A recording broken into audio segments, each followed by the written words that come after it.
It's still here. After all these years. A lot smaller than I remember. And you're a lot bigger.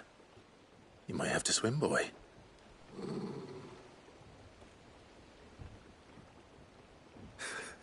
I wasn't being serious. You two go on without me. I doubt that boat will hold a third. If you're sure, we won't be long. Hop in, boy.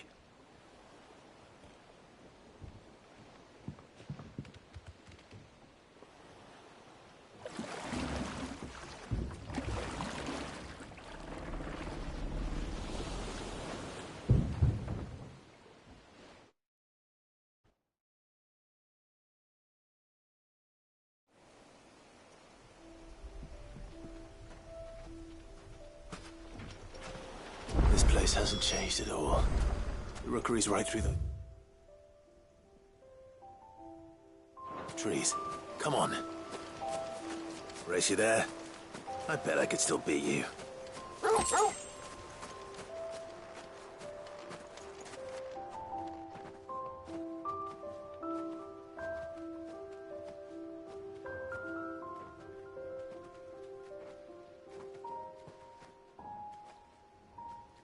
Here we are.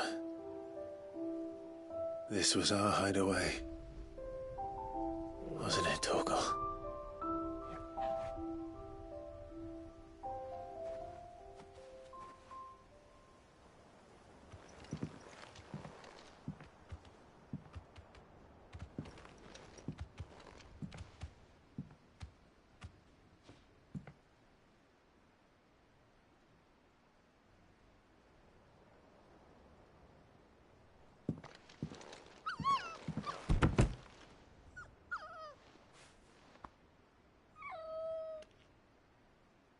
Coming here helped me to forget who I was. Or wasn't. Prince, shield. Son his mother could love. Had I been any one of those things? Perhaps.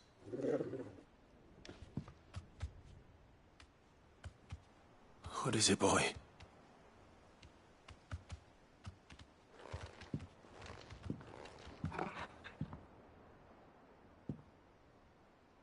This is all from the castle. And Phoenix Gate. Did you bring these here? My sparring sword.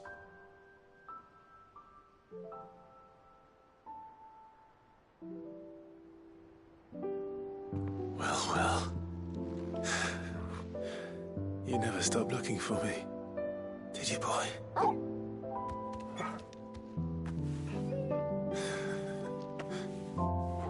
Thank you, Torgal. For never giving up. For never forgetting.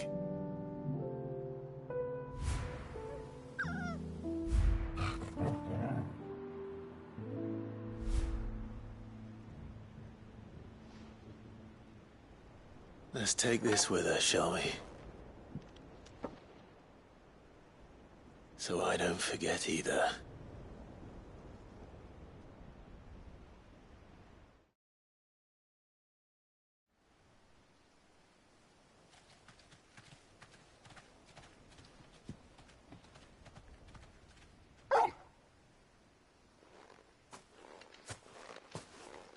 That's not the way back to the boat, Torgal. All right. I'm coming. I think I know where we're going.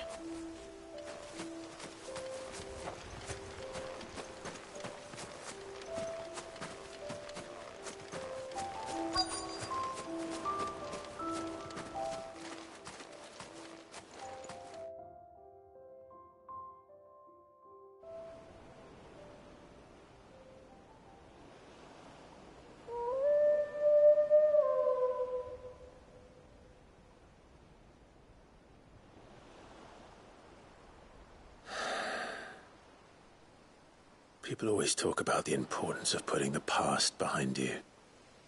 But without it, we wouldn't be who we are today. And we certainly couldn't steer our way to a better tomorrow.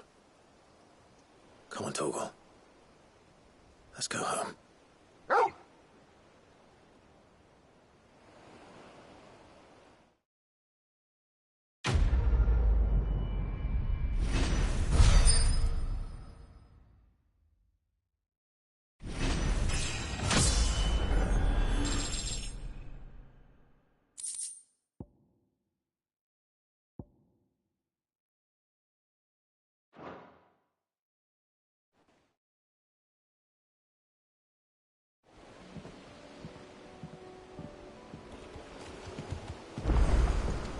Sorry for the wait. We're ready.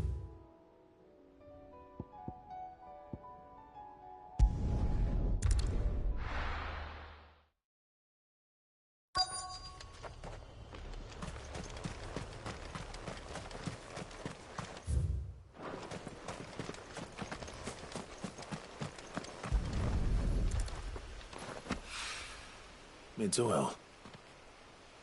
After what happened here. It's a miracle there was any left at all.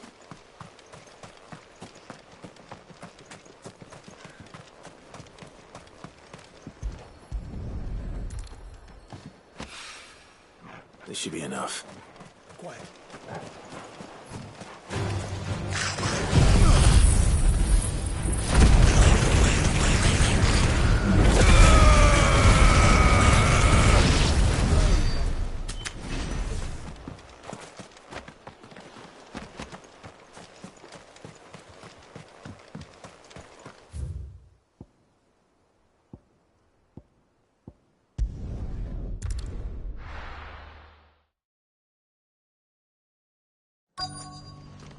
Let's hope one of the merchants here has what Gav needs. Excuse me. I'm looking for something. Oh, well, then I'm your man. A silver chocobo feather. Oh, or maybe not. Though you're not the first to mention the bird around here. There was a man stopped by the rest not long ago, claiming he was attacked by a silver chocobo. Near some guide hovel, not far from Eastpool.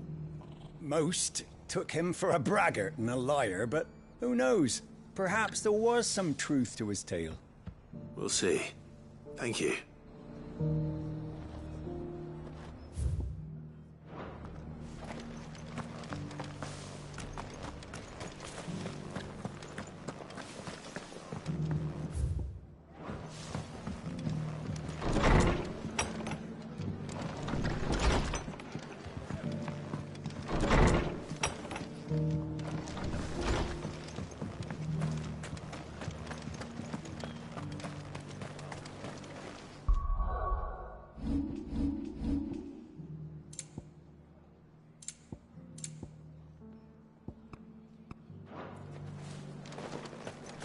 Just because the heavens have gone to rack and ruin, you don't mean How do, traveller? You've the look of a man who could do with a new whetstone. Or perhaps a bawdy etching of the Vicerine. Maybe another time. I'm looking for a silver chocobo feather. If that's the case, rumours are all you're likely to find. No one has seen a silver chocobo for years. Word is they were all hunted for their feathers. Some northern nonsense about bringing good luck. Didn't bring them much, nor their bows. If any are still out there, I reckon they'll be doing their damnedest not to be discovered. You're probably right. Thank you anyway.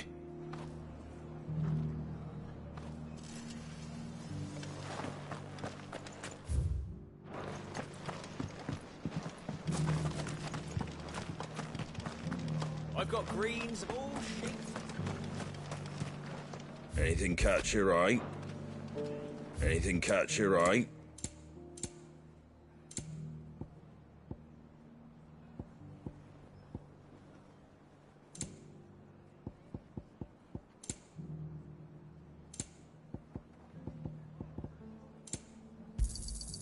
Much obliged.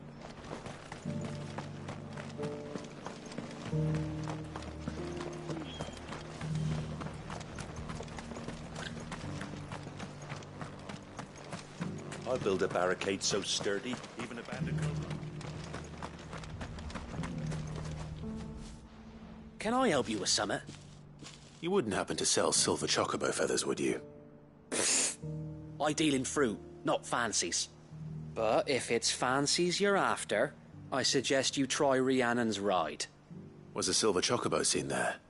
Oh, yes. If you believe the ravings of a madman. It wouldn't be the first time. A silver chocobo sighted in the hills near Rhiannon's Ride. It sounds almost too good to be true. But since I'm already here...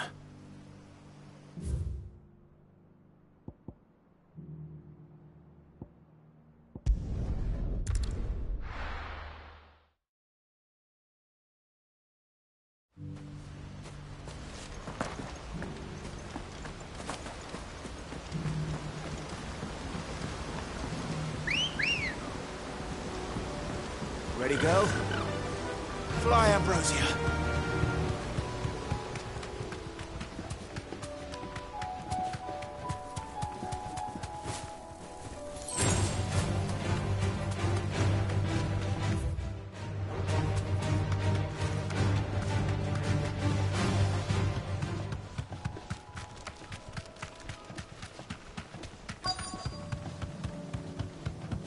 Tracks. They're not left by bandits for a change. You deserve a rest. All right.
Faster!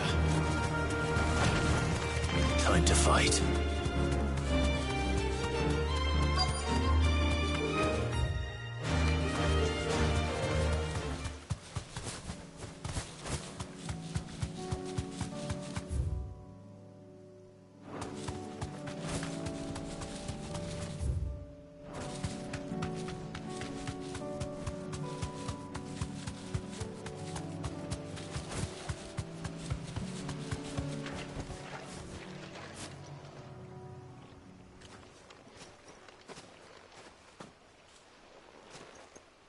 More tracks.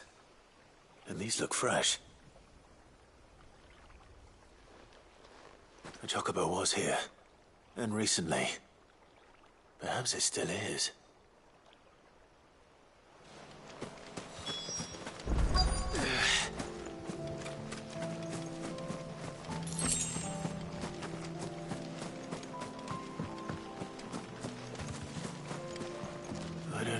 anything.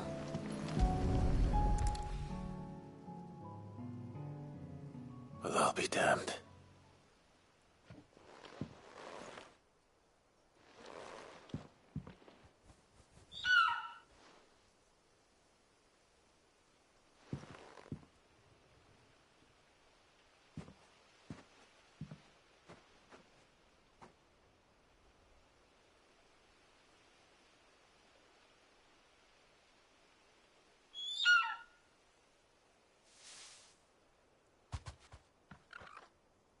It's all right. I'm not going to hurt you. Just borrowing a feather for my friend.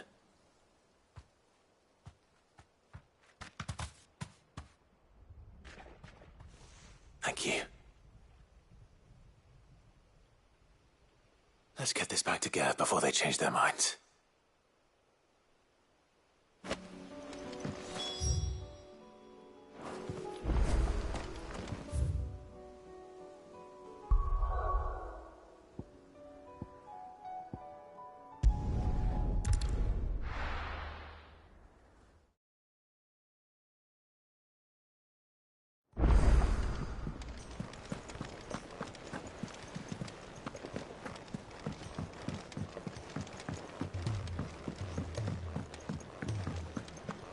It was no trouble at all.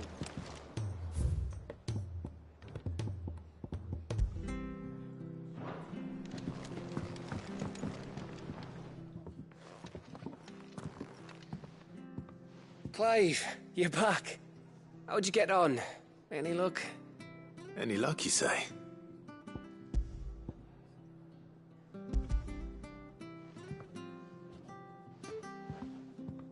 Crystals crack.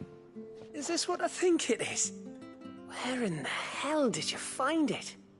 It's a long story.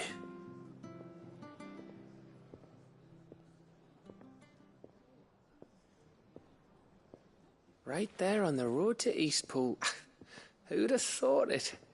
Everything up there's been abandoned for years. The empty cabin made for the perfect shelter. Though I fear my presence may have forced the poor creatures to look elsewhere. Don't blame yourself, Clive. The Blight's right on Eastpool's doorstep. They'd have had to move on before long, even if you hadn't have turned up. They'll find a new home. Trust me. After all, that's what us endangered animals do. Anyway, what matters is, you managed to nick us one of their quills before they could run off. And now all that's left is to fix it to the carving. I didn't know you could carve. Reckon there's a lot you don't know about me. Like the fact I'm as good with a whittling knife as I am with a sword. And that bone Ember gave me's a dream to work with. What did you say it was from again? An Avis? But it weren't your Avis, Sid. I slew one of my own at last. So all those long nights in the pit finally bore fruit. I'm proud of you, Ember. Don't speak too soon. I ain't done my trial yet. There we go.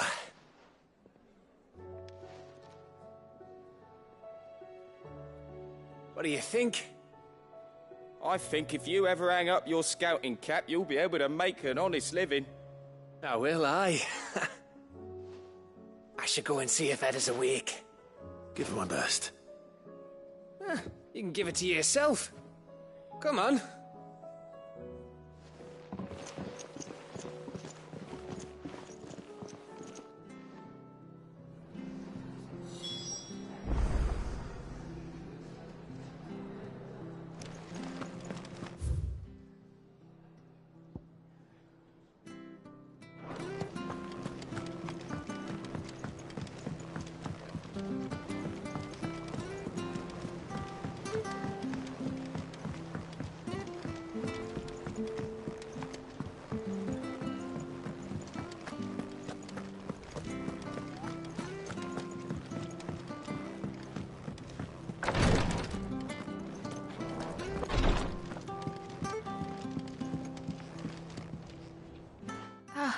Me lords.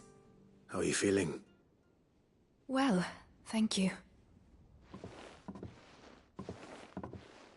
Is something wrong? Wrong? No, nothing like that. What it is Go on, please.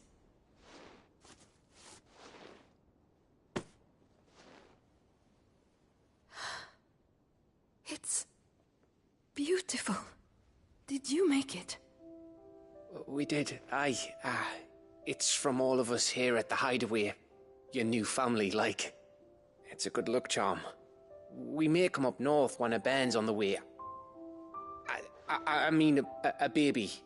To let him know that they're part of the family too. Oh, I hope you like it. I don't know what to say. I thank you, my lords, for everything. If there's anything you need, just let us know.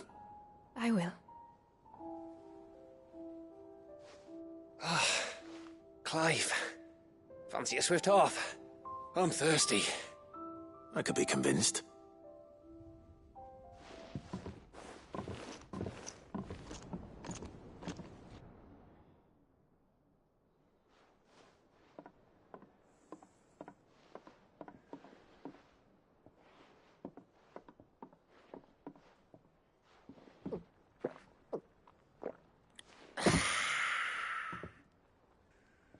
Don't you think you've had enough? Oh, we're celebrating. I'm gonna be a father. I think Edda might have something to say about that. You know what I mean. Bit of light in these dark times.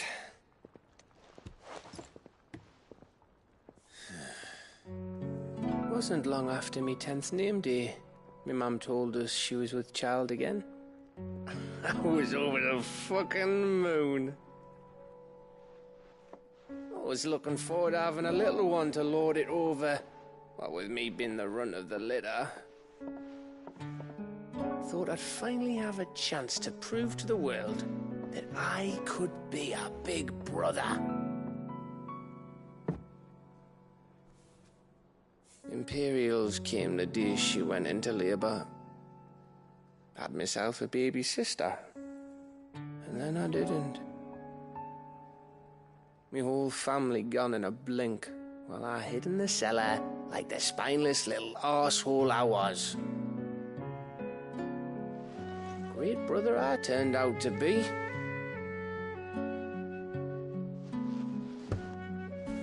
I'll never be a leader. And I'll never be a hero. I'm just a daft little dog who comes running when his master calls. I'll never be like you, or Sid, or Jill, or even Torgal. Have you finished? Maybe.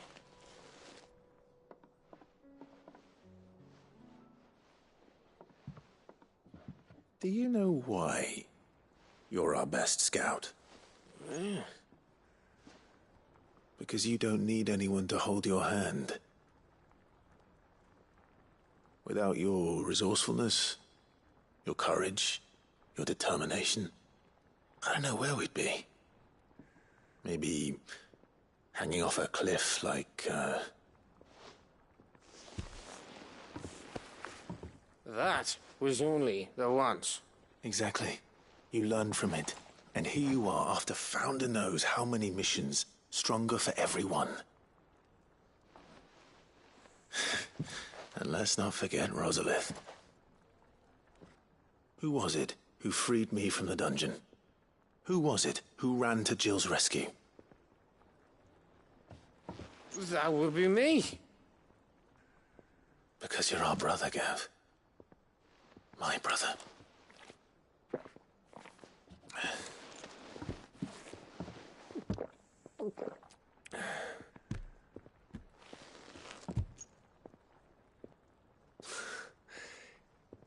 Your brother.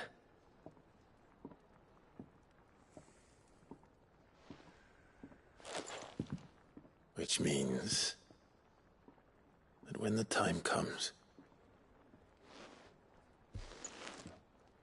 I get your room. And your sword.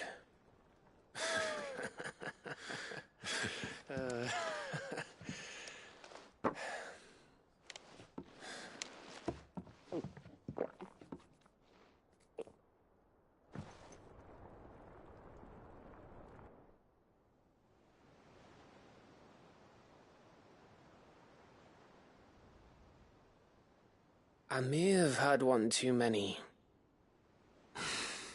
You may have had 10 too many. I said I was thirsty. Better get back to work anyway, after I walk this off. Clive? What is it? Thanks for, you know. I know.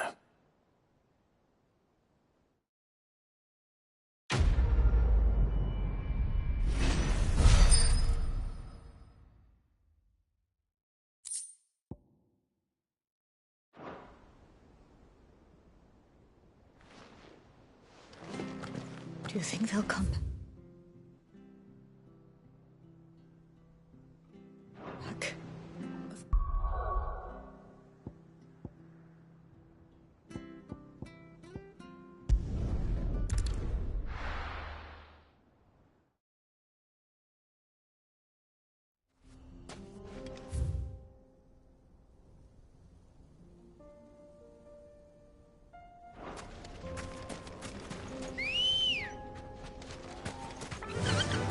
Fly, Ambrosia. There it is. The flood. But what's waiting for us inside?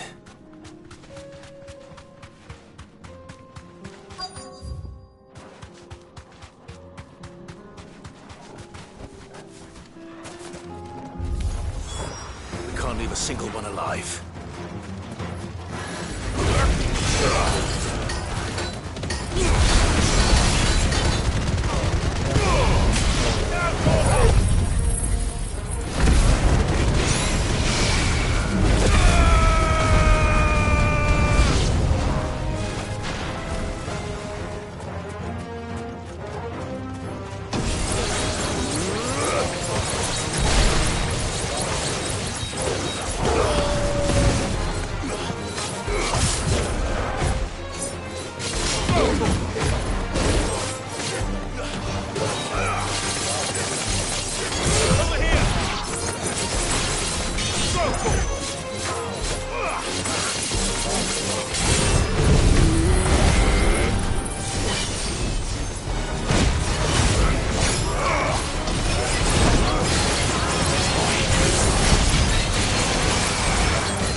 This one. It's over.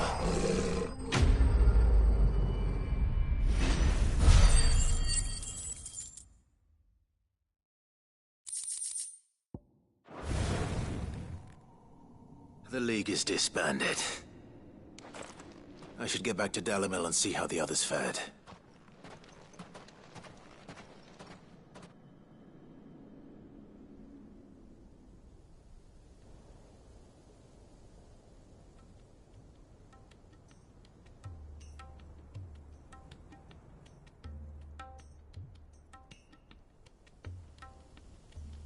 All the Akashic we were able to find have been dealt with. Seems that might be the last of them. Last of them here, perhaps. Lubor, Sir Clive has returned. Clive! What news from Charatina? It's done. Root and branch. I knew you wouldn't let me down. Thank you, my lord. Friends, the Horde has been driven back. The Akashic have been defeated. And we need not fear the arrival of any more, thanks to Clive. Victory is ours. We bloody did it! We saved Dalimil. Lubor, allow me to apologize. After all you have done for this town, we should never have doubted you. But we did. And for that we are truly sorry. We only hope that you can forgive us. We need you, Lubor. Dalimil needs you. So, if you would still like to be considered for the position of mayor, you have our backing. You do remember that I'm a bearer, don't you? We do. But that is not a stain on your character. It is a stain on ours. We thought only of what we perceived bearers to be, not what you truly are. The man who saved Dalimil twice over. I see. But I will only accept your proposal on 2 conditions. Name them. Firstly, that you will both do everything in your power to rally your people to my cause. If the Town Guard and the Merchants League do not accept my leadership, it will be doomed from the start. Unity is the key to defending Dalimil, and I do not doubt that we shall need to call on our combined strength again. When that time comes, I will expect us all to pull together, just as we did today. Of course. You have our word. And secondly, you will accept that if I am to lead you, the mistreatment of bearers must end here in Dalimil. Any bearer within our walls shall be afforded the same rights as any other citizen. They will not be judged by what they are, but who they are. As we failed to do, and came so close to losing everything. We agree to your conditions. And we have only one in return. That you continue to work for the good of Dalimil, as you always have. Condition accepted. Well then, it seems my mayorship is all but confirmed. Do I get some sort of special hat?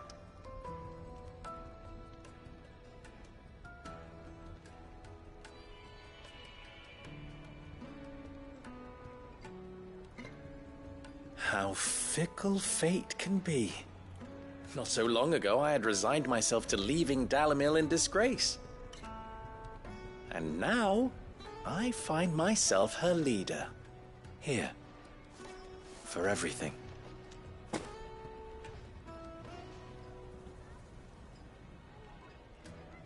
Lubor. About the children. Fear not. You are, of course, relieved of your responsibility. I would sooner face another horde of Akashic than see them brought up as outlaws. I'll make sure they're safe here. I don't doubt that you will. And not just the children, but everyone in Dalimil. I'll do my best. Can't have all your hard work going to waste.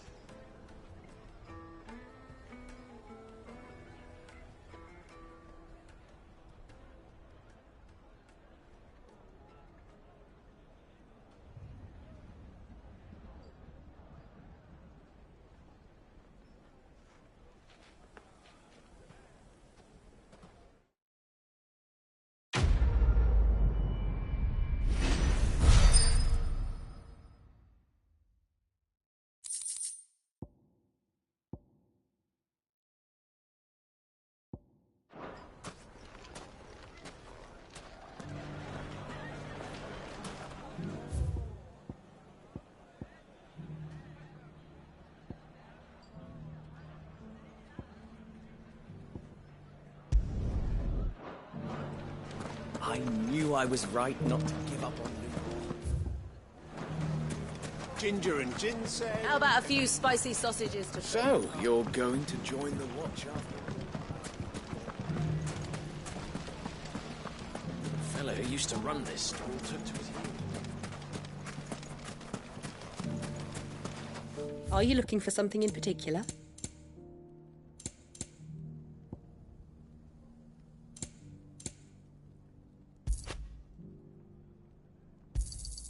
Here you are.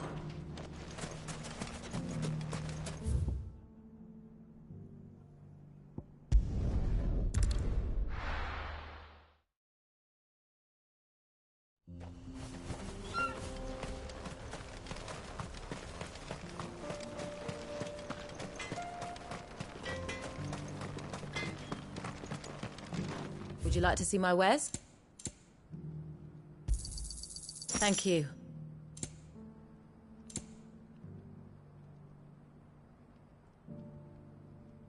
May we meet again.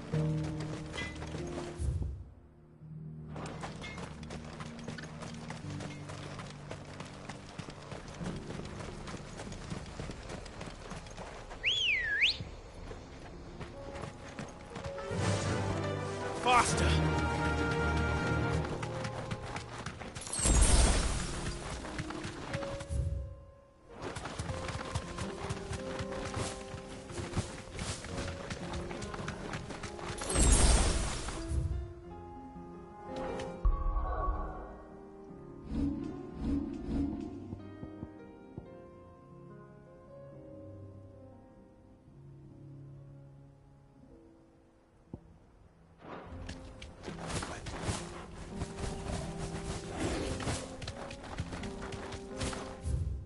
Here we are again.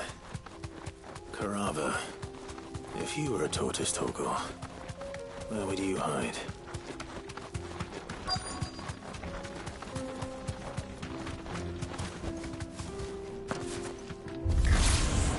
It looks like we found him.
better get these materials to Mid so she can finish her prototype.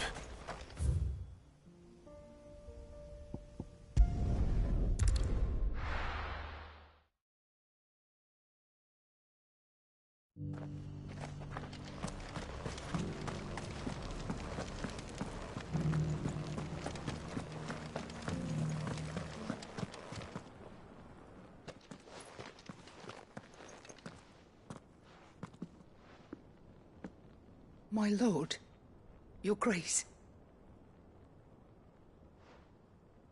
I hardly recognize you. I am Goditha, retainer of House Rosfield, loyal servant to the Phoenix and his shields. Your father, the Archduke Elwyn, entrusted me with the delivery of a gift. I only hope you can forgive my tardiness in bringing it to you. Lift up your head, Lady Goditha. You have our gratitude for your service to our house and to our father. I merely did my duty, as any proud Rosarian would. My lady, perhaps you could explain a little more? What exactly is the gift you bring? As I'm sure you know, it has long been the custom for the children of House Rosfield to be presented with certain keepsakes upon their coming of age. Indeed it has. Our father often spoke of the day when our turn would come. And had he lived to see it, he would have presented you with the treasures I bear. Matching armbands for you both. Alas, he did not live. Indeed, he was taken from us even before they could be completed. He had intended to claim the Heartstone with which each armband was to be finished himself, but it was not to be. And his gifts remain incomplete. I see. It saddens me to bring them before you, as they are. It was your father's wish that you be presented with the finished articles, not these, works in progress. But with his grace long since gone, and the stone left unclaimed, I had little choice. You are grown men now, and his house is yours. And while I would not presume to insist upon your claiming the Heartstone in his stead, I know that nothing would have pleased him more than for you to do so. Thank you, Lady Goditha. What say you, Clive? What else? Of course, my lady. May our father's will be done. Oh, I am much obliged. Do you know where we might find this Heartstone, my lady? I do. Though it may be a matter of a good deal more than simply happening upon it. It is found in the bellies of elder griffins, you see. We do at least know where to find one. A certain specimen has made its nest in Titan's Wake, not far from here. A certain specimen? You are most perceptive, Your Grace. In answer to your unspoken question, yes. In fact, this is the very same beast your father meant to slay. I have been tracking its movements since you were but a boy. Were you to slay it in his stead, as men of House Rosfield, it would surely make your father proud. What say you, Joshua? What else?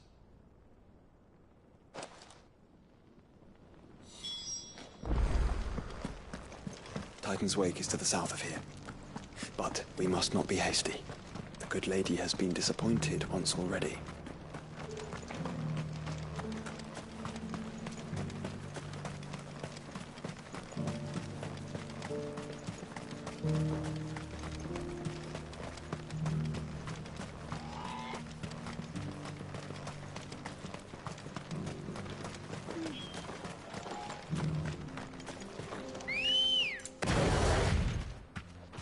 Ready, go?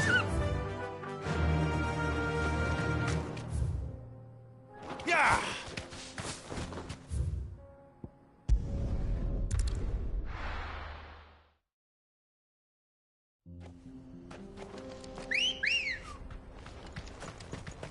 Let's go. Run like the wind.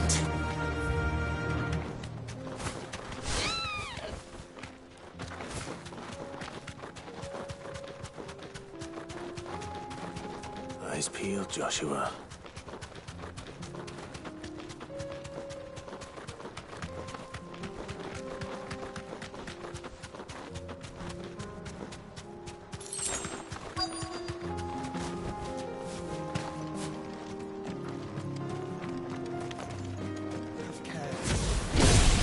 There it is. The House Rosfield.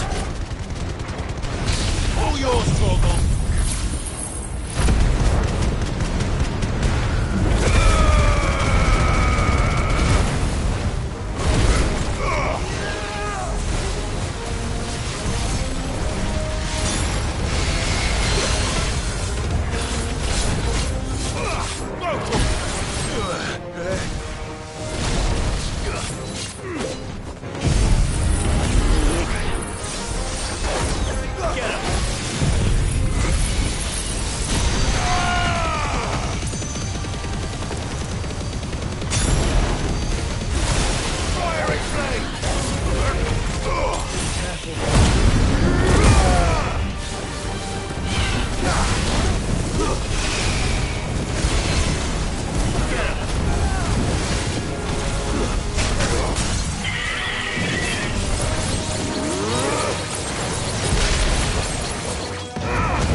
Farewell.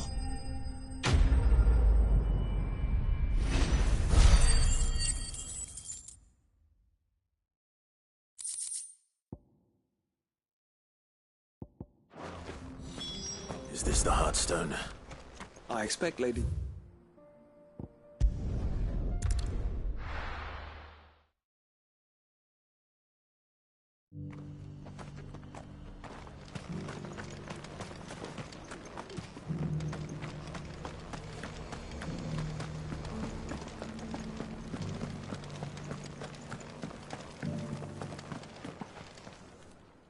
Thank the Founder you were safe.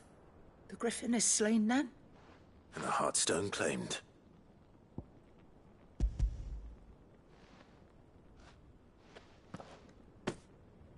Yes. This radiant luster, like frozen flame, it is just as your father described it. Thank you, my lord.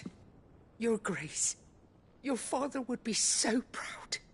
Lady Goditha, the lapidary is ready. Thank you, Cyril. I will be with him shortly. If you would excuse me, I shall have the stone cut and set forthwith.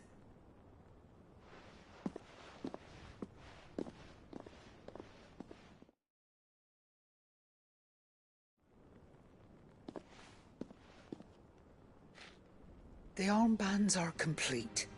Pray, take them. They are yours, after all. Heartstone is harder and more enduring than garnet, or even ruby. It symbolizes unwavering will and devotion. And the graven vines encircling the stone represent the unbreakable bonds between you. It's a message. Father knew we had enemies both inside and outside the duchy. Enemies who would thwart his vision. Only with unwavering devotion would it ever be realized. And only if we stood together, as Phoenix and Shield, as brothers in arms, only then might those enemies be overcome. Indeed. His Grace knew the enormity of the task he would entrust to you, his heirs. But this was more than just a message. It was a promise. That he would always be with you. Thank you, Lady Goditha, for remaining the steadfast custodian of our father's will. Forgive me, my lady, but there is something I don't quite understand. The Undying told me that after Father died, Mother claimed all of the ducal treasures for her own. Even if the armbands were incomplete, she would surely not have overlooked them.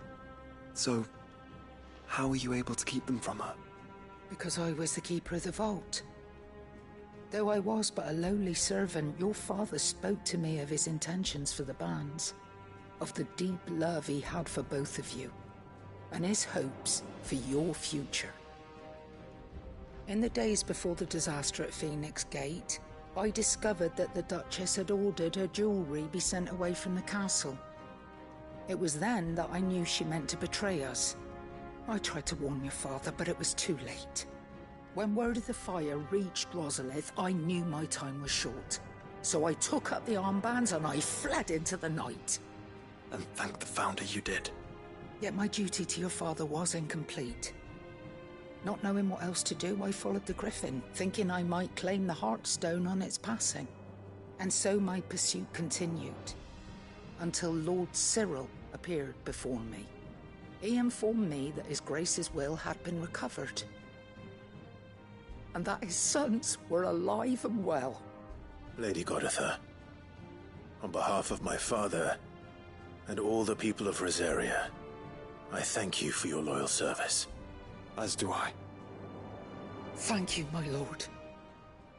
Your Grace, for coming back to us, for giving my service meaning.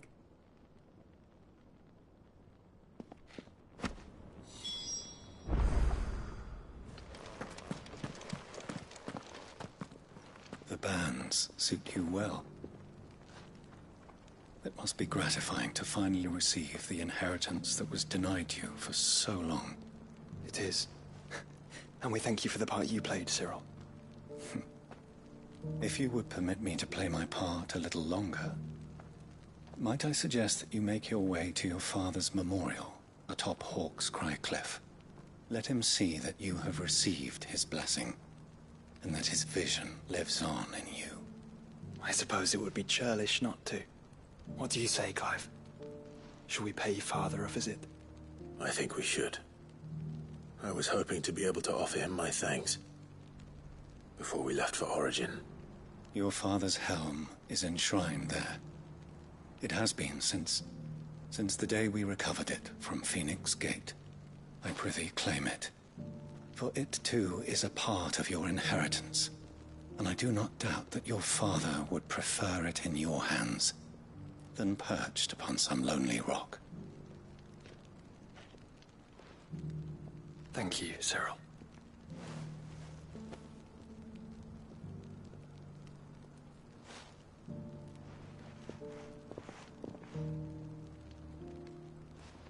Come on, Clive. He's waiting.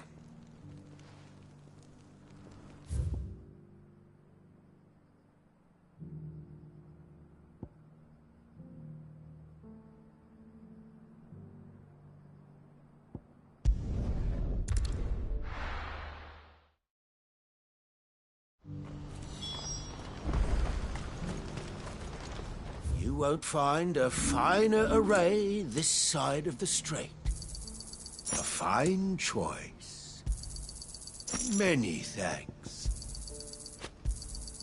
You've a discerning eye.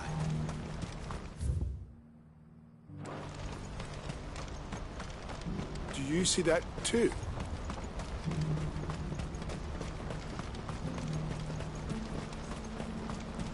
Papa? What is it? Oh, please. I'm scared.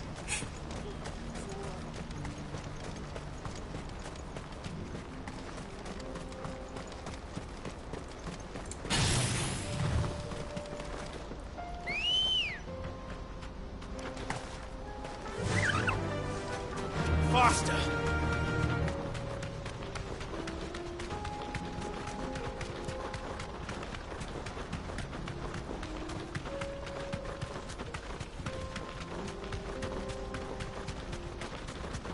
Have care.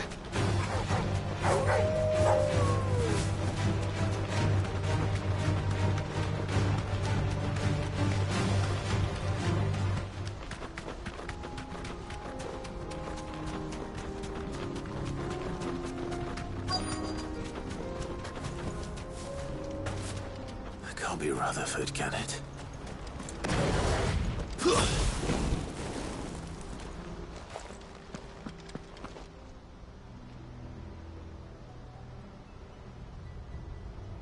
Turncoats and cowards, the lot of you!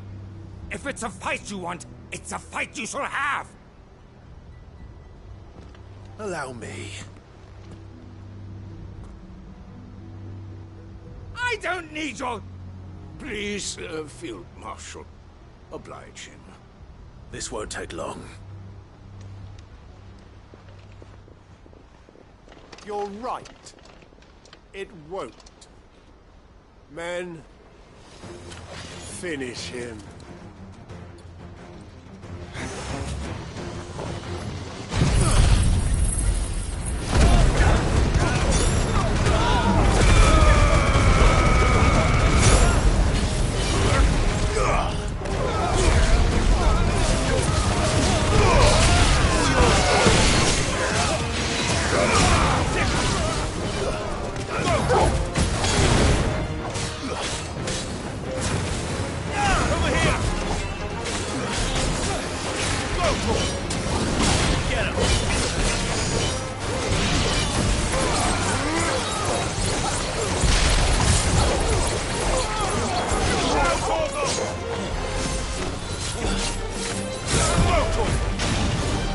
It's over.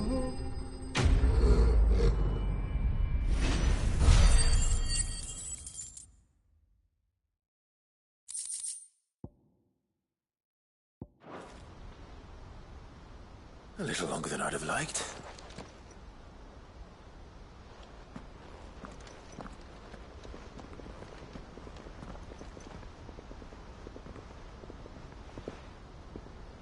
Field Marshal Havel, I presume. Are either of you injured? No, my lord. You arrived just as our escort turned on us. Fucking traitors. I'd heard reports of soldiers in the outlying regions abandoning the oaths they swore. But I hadn't thought the corruption had reached so close to the heart of the Republic. It's a fucking disgrace. Your interfering old bastard of an uncle tried to warn me, of course. My lord Marquis.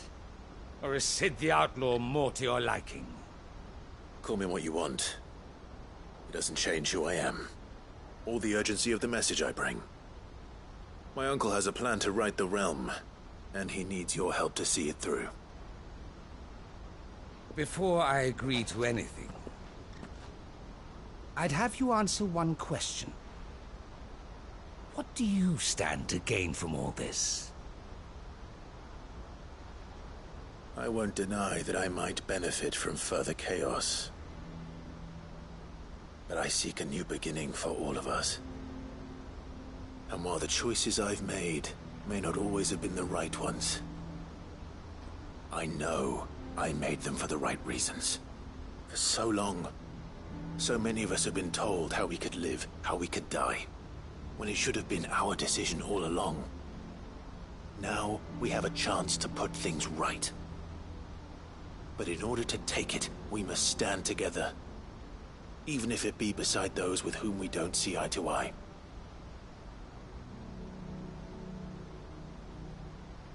Certainly not the words I expected from an outlaw. But perhaps your uncle was right. You are no ordinary outlaw. I'll never hear the end of this. All right. I'll start by ordering my most trusted guard to bring the Dalmekian fringes under control. Next, I'll make contact with my counterparts in the Imperial Army and see if I can't convince them to try and restore order in their own territory. Thank you, Field Marshal. But they are not the only ones we will need to convince. What do you mean? I don't doubt that I can bully some sense into a few generals, but those they answer to require a different kind of persuasion. And when it comes to honeyed words, well, we will need an envoy. One who can court even the most stubborn of statesmen. You, perhaps. I'm flattered. But I'm no diplomat either. And I have other problems to attend to. What we need is a skilled arbitrator. And I may know just the person. Is that so? And would he happen to be an outlaw too? Of a different kind, perhaps. Well, beggars can't be choosers. I suppose we'll all have to find a little of the outlaw in ourselves if we're to make it through this. Very well. Send your man to me right away. I shall.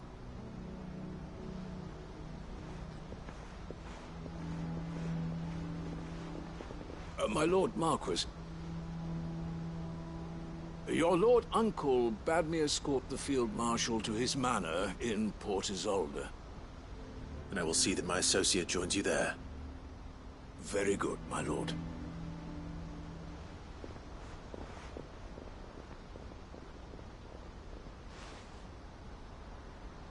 Huh. An envoy.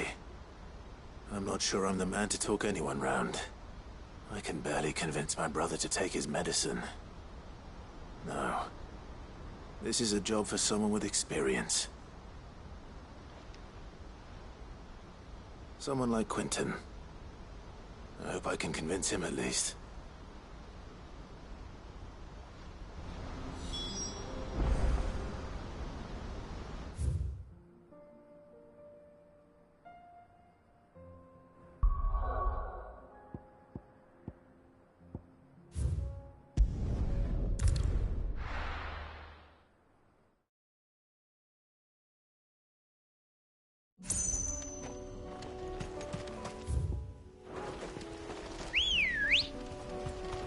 Let's go.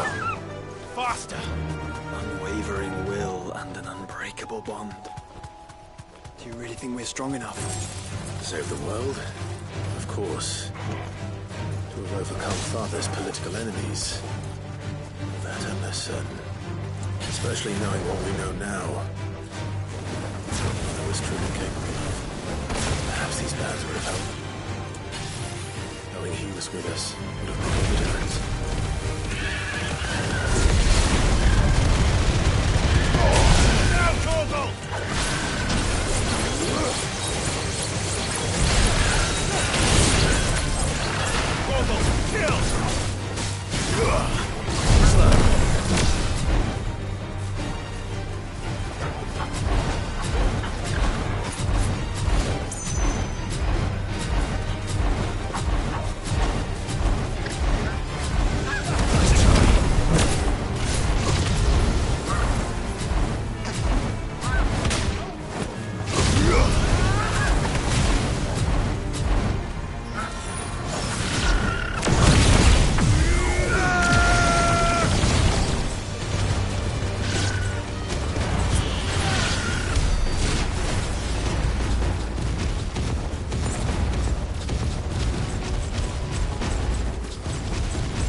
It's just back there.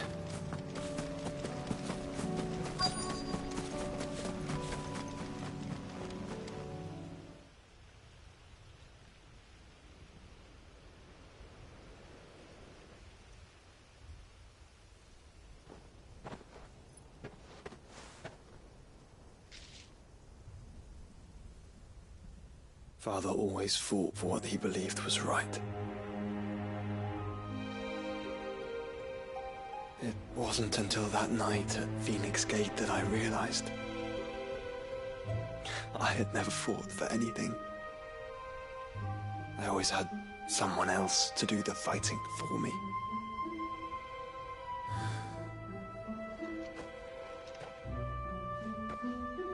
No matter how fate conspired against him, he never lost heart, never looked back, never stopped fighting. To me, he was the greatest of men. I've been trying to live up to his ideals ever since.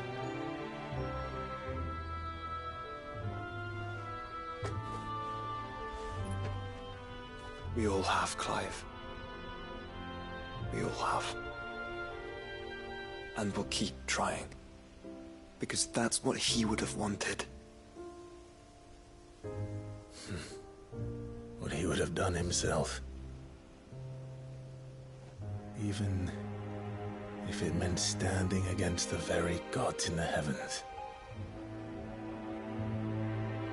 I shall be borrowing this, Father, if I may. That you might watch over us as we follow in your footsteps.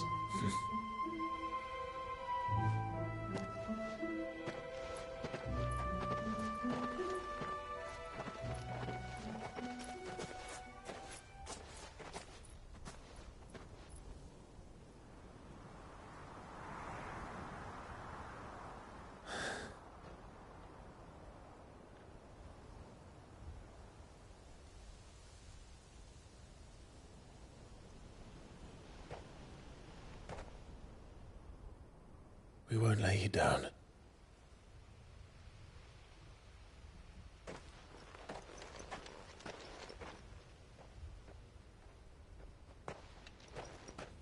Onward then. Onward. To the end. And to a new beginning.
Ready, go?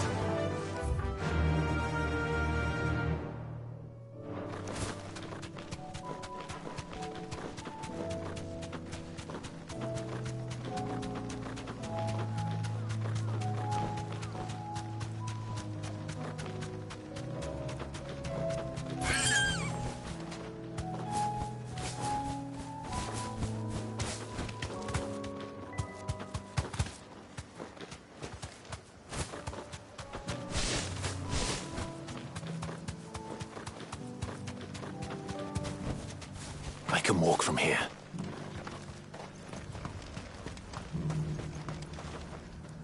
Quentin, I have a proposal for you. Do you now? Something tells me you'll be asking more of me than a cask of Gotand gold. Go on then. Propose.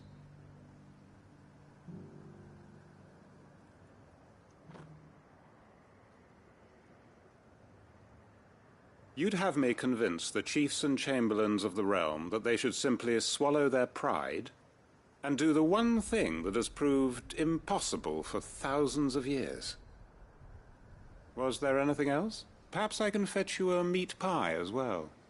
I know it's a lot to ask, but I can think of none better suited to the role. And you'd have me give up what little I have left to do it. I told you, Clive.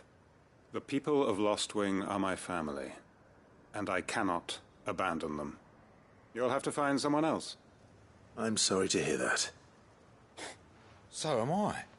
And why might that be? What he's asking.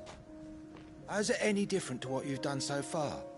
They want you to speak for those who can't speak for themselves. That's what you do best. If it's the vineyard you're worried about, we'll see that the grapes are picked and the tons filled. You know we will. It's not that. Then what is it? You said yourself we're family. Don't you trust us? You know that's not what I'm... Then what are you saying? That only we are worth saving? Why turn your back on everyone else? You convinced us we could build new lives for ourselves, and if you can do that, who's to say you couldn't convince the entire realm? A stirring argument. I fear that any rejoinder I make might fall somewhat flat by comparison. So you'll join us? Where do you need me? Field Marshal Havel will want to speak with you in person. He's currently in Port Isolde. I can arrange for a party of Cursebreakers to accompany you there. That would be very much appreciated. I hear the roads are far from safe these days. Hopefully not for long. My uncle will want to know that his plan is taking shape.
Uncle, I bring good news.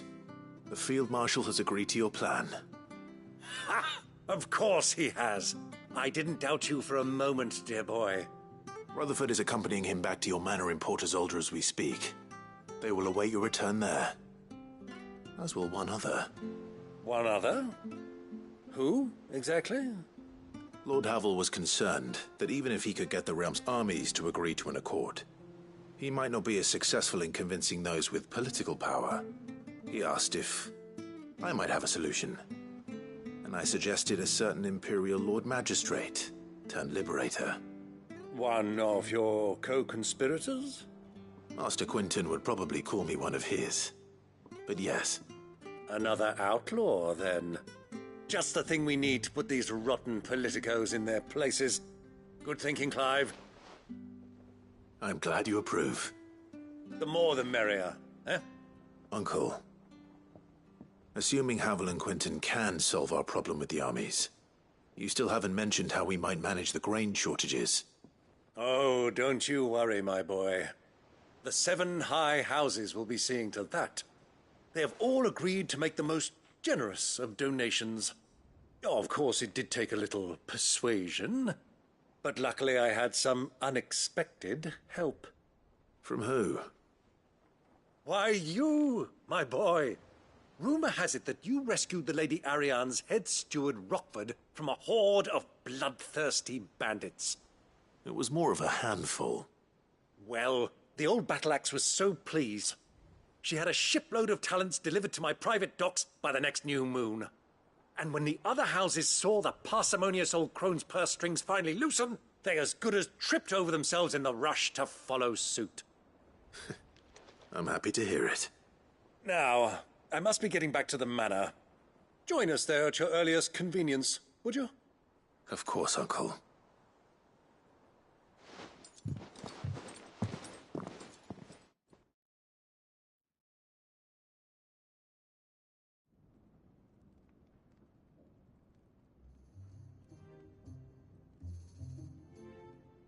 And how, pray tell, will we get that grain to the capital if the roads are still overrun with akashic?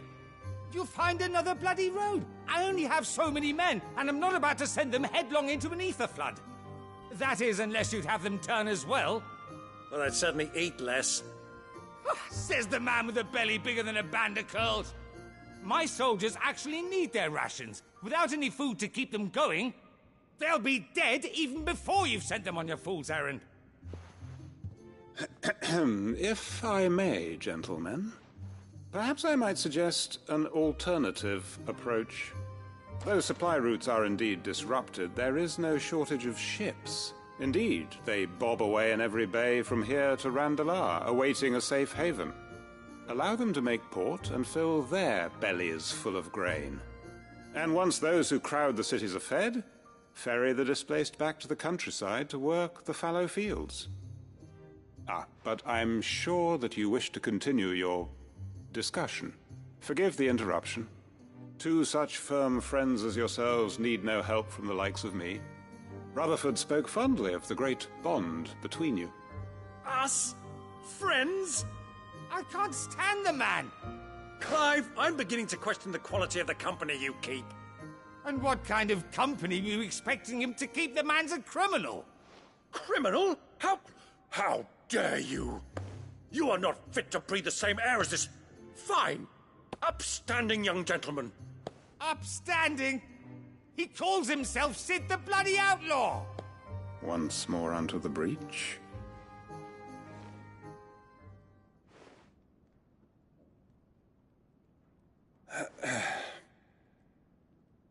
Shall we begin again? What we seek here is not to create a new nation, nor to claim the thrones of those that already exist. We wish simply to bring stability to the realm that mankind might weather the current storm. And to do that, we must convince those in power, the generals, the statesmen, the nobles, that our cause is just. There will be disagreements, yes, and I imagine some resistance, much resistance. But we cannot let that deter us. If we show them the path, show them that we walk it ourselves, then I am confident they will follow. The fate of the world lies in my nephew's hands, but the well-being of her people lies in ours. And we must not squander the chance that Clive has given us. Uncle Byron, Now, with that settled, let's move on to the signing of the Accord. For what great moment in history hasn't been accompanied by a little ceremony?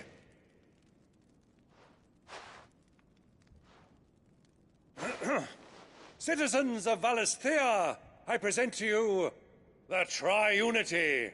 Rutherford, Mike Will.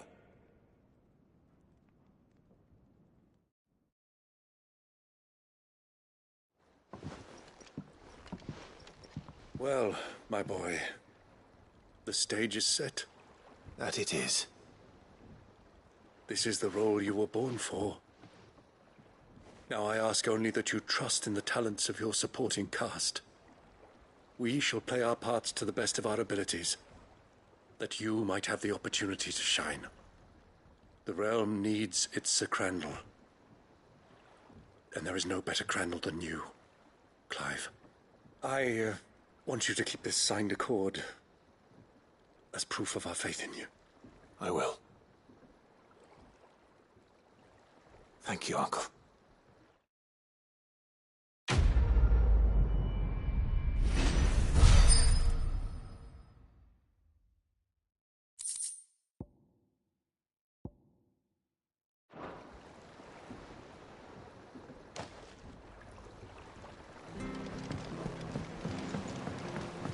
What do you think that thing is? And how the hell is Sid gonna deal with it?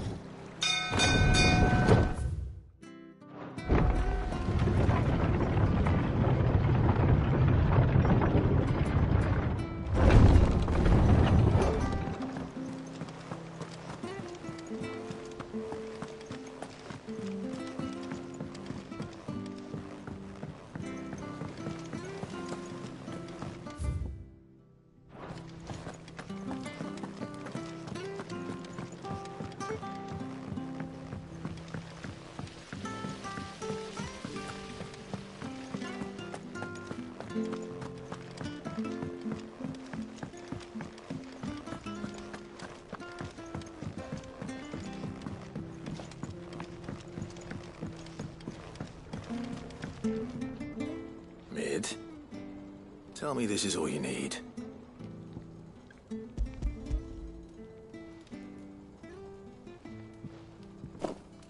Aw, you make it sound like I asked you to save the world or something. Tell me this is all you need. It's most of what I need. After you left, I went over the figures again, and I realised I'd forgotten a 1 and a 0. And a cogwheel. Just a tiny one. Though, that's the problem. Gears that small are a bastard to make, and I may have lost the one Blackthorn spent a fortnight toiling over. wait. The children. When they took apart your scales, there was a tiny brass gear. Now that I think about it, they didn't use it when we put the scales back together. The young'uns? But why would they... You know what? I don't want to know. I'll keep working on the model. You go and find that cog.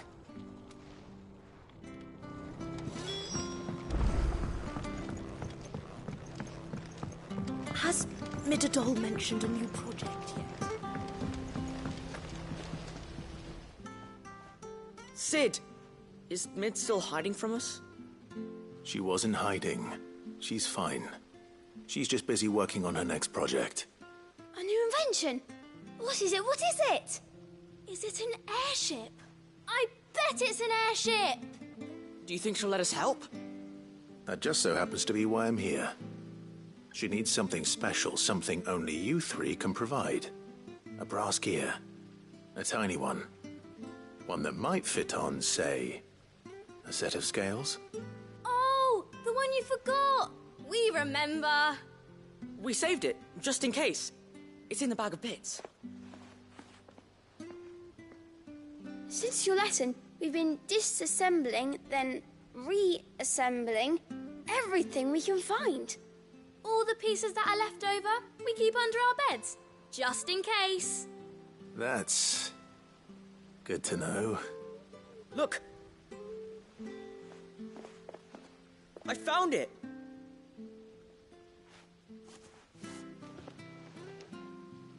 Is that all? Just the gear? We have more parts if Mid needs them. That's all for now. But I'll let Mid know about your hoard. Just in case. Thanks, Sid.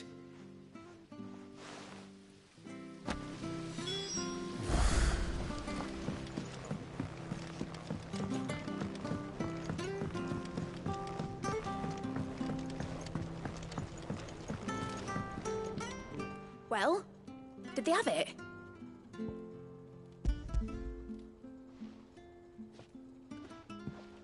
They did.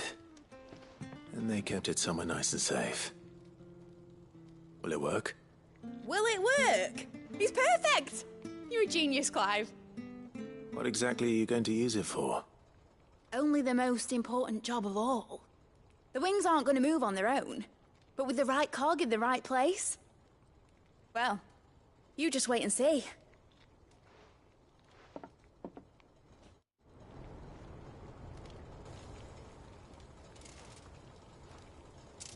That should do it.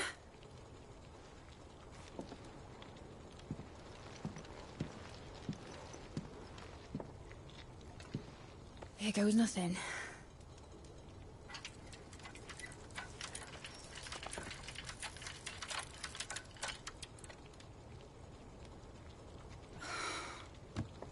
Titan's tits.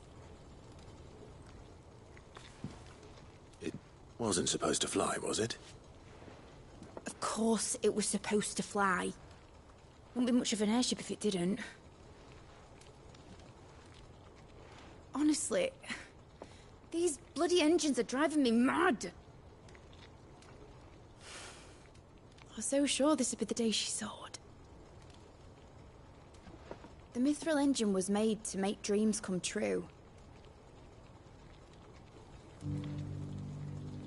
But maybe this is one dream the world's better off without. Show folk how to take flying. It won't be long till they're raining death down on each other. People will lose their homes. Children, their mums and their dads. Like I lost mine. I'm sorry. So am I, Clive. So am I. Sorry that I have to choose. Do I follow my head, or do I follow my heart?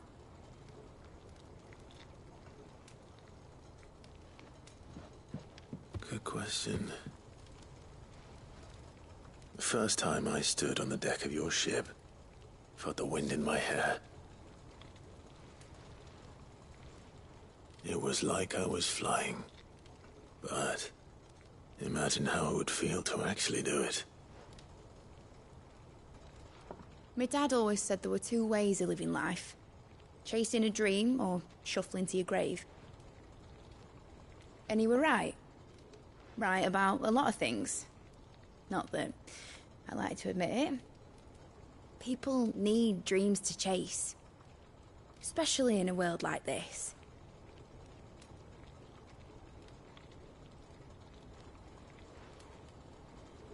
Right. When this is over, I'm gonna take all my mithril engines to Zemeckis and sling them over the edge. I won't have my dream end up turning into someone else's nightmare. But all that hard work... All that hard work will not be used for war, Jamie. But it ain't like it'll be gone. Tell me, Clive, have you ever been on a treasure hunt? Not since Joshua and I were boys. Why do you ask? Because I'm gonna bury the engine schematics and leave behind a little riddle telling people where to find them. A really hard one, so that only the most dedicated dreamers will ever be able to work it out.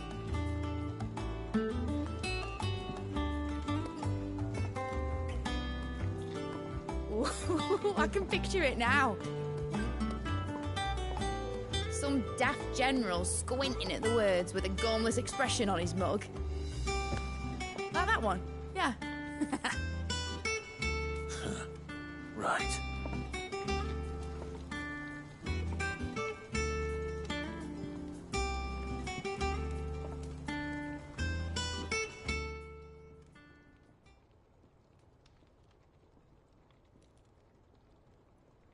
Of course, if I'm putting this engine at the end of a treasure hunt, I'll still need to make it a treasure worth hunting for. Won't be much of a prize if it couldn't even make a toy boat fly after all. My dad always said, dream big. But it ain't the size of a dream that's important, is it, Clive? Only that it's a good one. And I reckon I've got a fair few good uns left in me. I'm sure you do.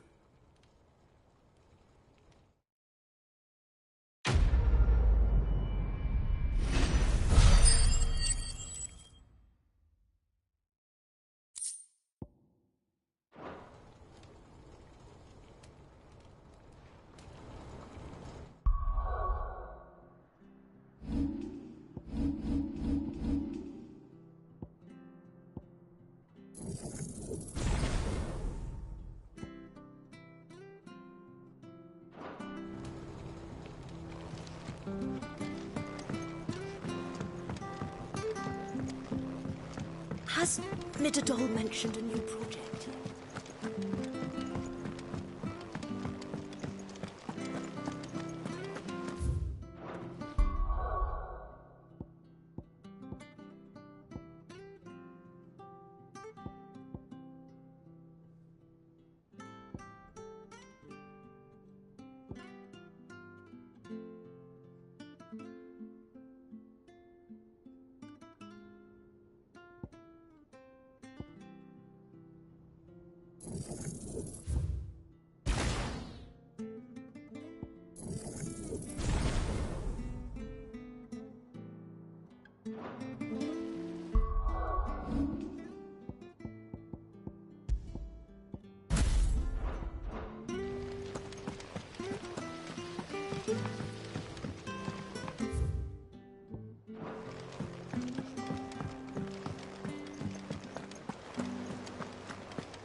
If Joshua's worried about Jill, I should go and speak with him.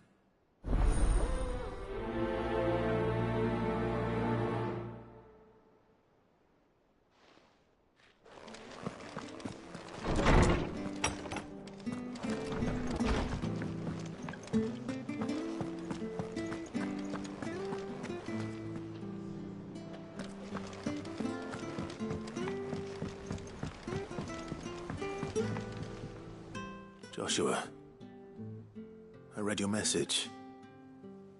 You're right. Jill is different.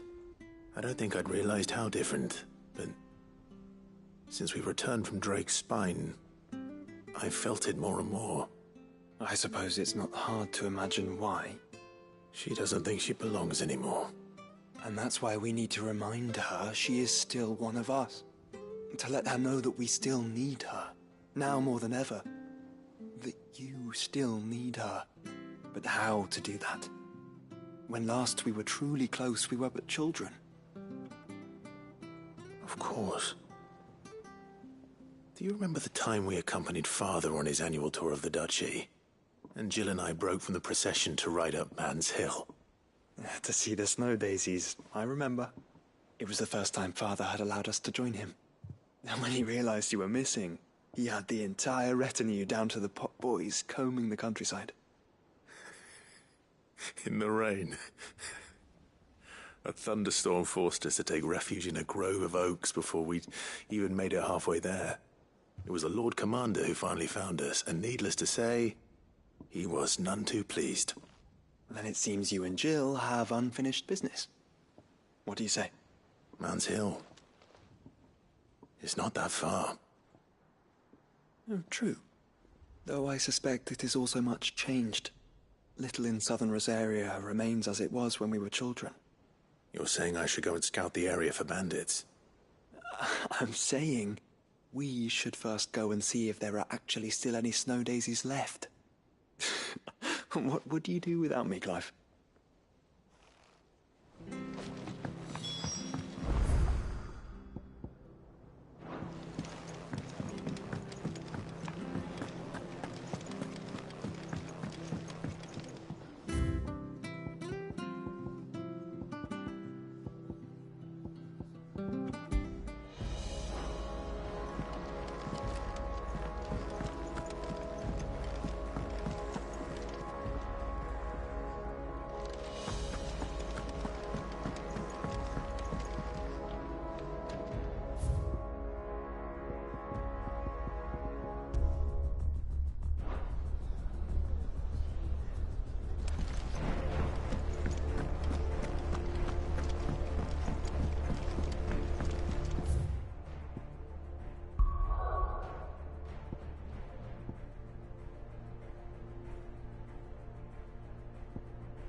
Let darkness fall!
this be Mickleburg?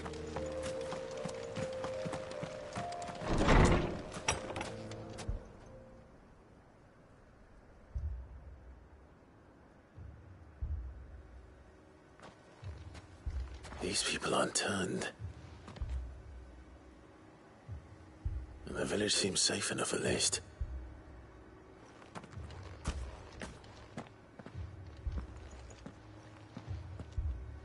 What is going on here? Ah. Did you too heed the call? Heed the call? No, I came here looking for someone. To be honest, I wasn't sure I'd find him here. Let alone all of you. Is that so? What are you doing here? Is this where you live? It is my home. The others, they heeded the call. You keep saying that. What do you mean?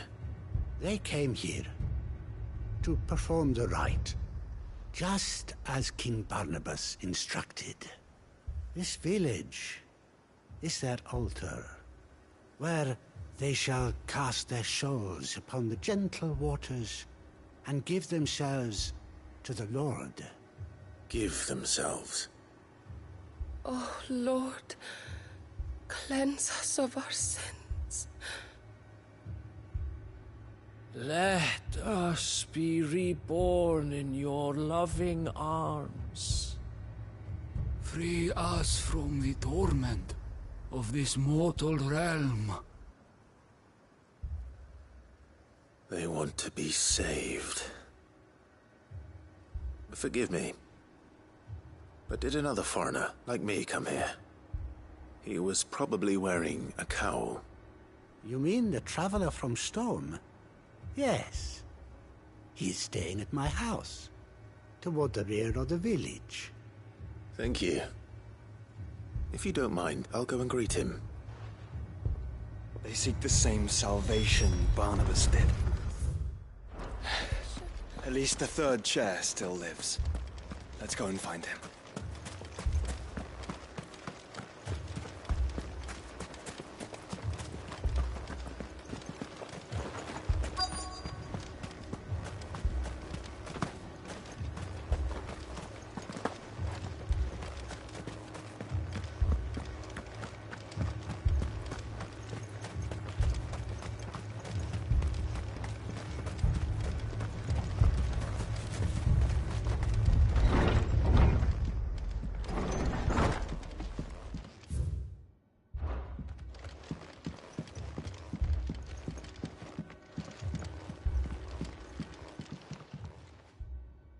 Excuse me. Are you with the Undying? I am. And so it would appear, are you? Lord Rosfield, if I am not mistaken. That's right. And you must be the third chair.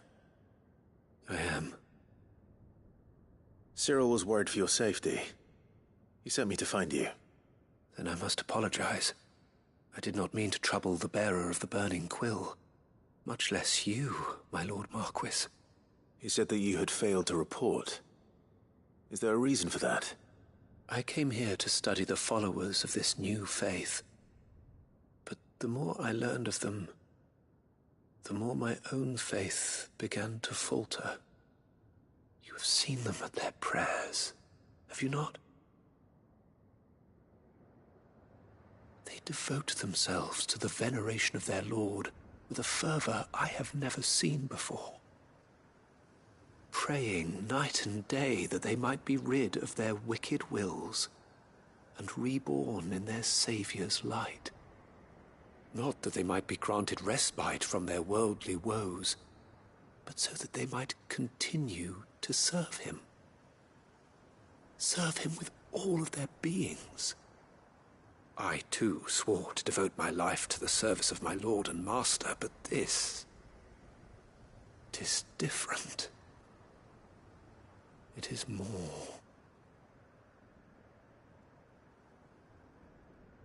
And so I would see it through to the end. See these people safe, that they might achieve their dream. That they might do their duty to their lord. Even if it should keep me from doing my duty to mine. You do understand what their dream is, don't you? I do, my lord. They would cast aside their wills and become Akashic. I know that it may be hard to believe, but to these people, that is the very essence of salvation. Forgive me, my lord, but I must remain here. If you are to return to Master Cyril, I would consider it a great... Did you hear that, my lord? Something is happening. I'll go and find out what. Stay here.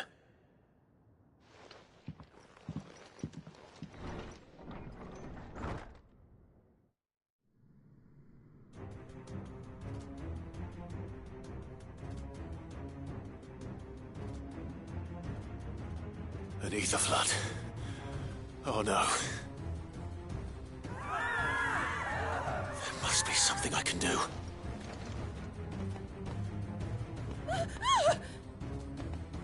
Echoes as well. Found her. Ready, brother? Ready. Now, Torgo!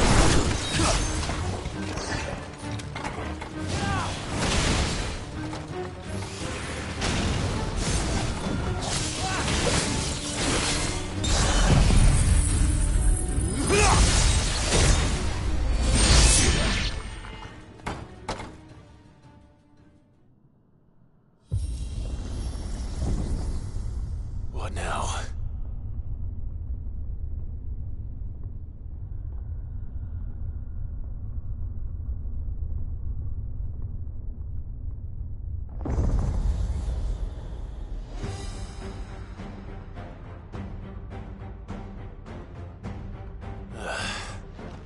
We meet again.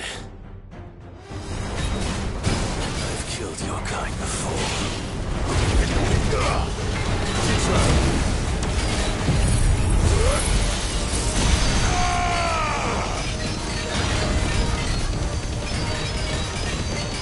All yours, Torgo!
Damn it!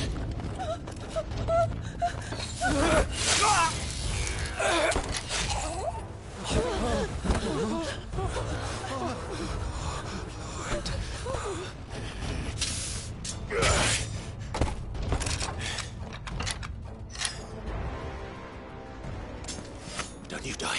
Come on, speak to me. I had to save them, that they might have a chance to find true salvation by devoting themselves to the service of their Lord, just as I did when the Undying plucked me from the gutter and gave me a cause to believe in. A duty to serve was everything to me, and I would not deny them that fulfillment, even if they must become a Kashik in order to achieve it. Forgive me, my Lord Marquis. I did not mean to trouble you with this. My findings. Could you deliver them to Master Cyril for me? Of course. Your duty will be done.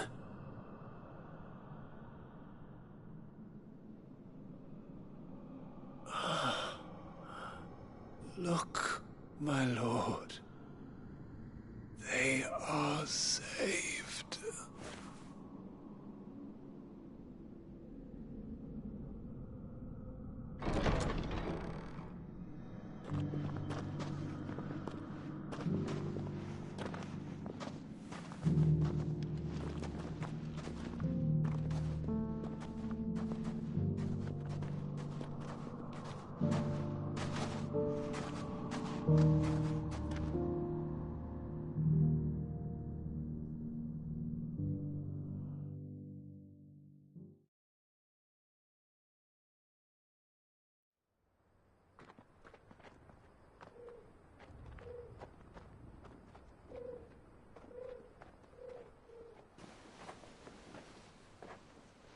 They are saved.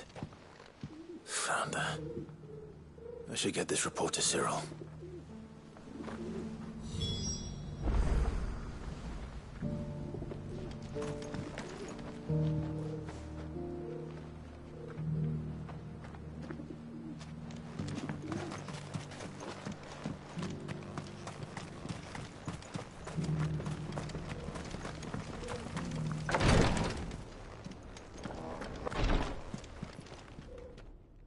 My Lord Marquis, welcome back. I am glad to see you hale and whole. I met with your third chair, Cyril. He bade me deliver his findings to you.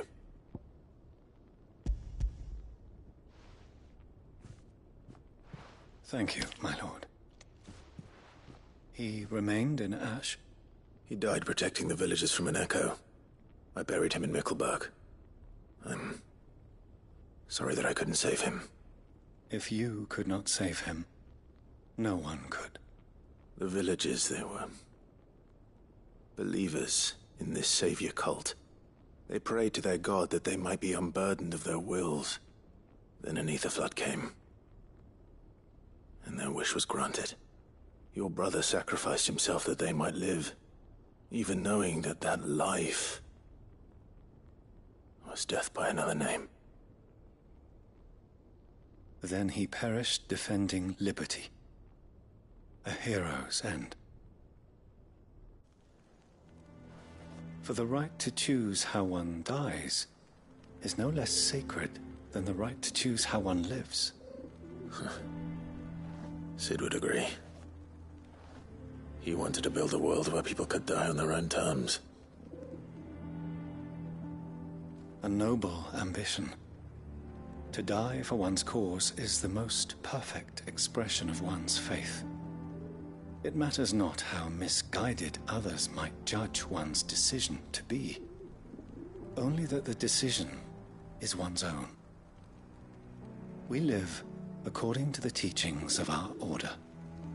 We believe in them, we protect them, and yes, We die for them. For better or worse, that is our creed.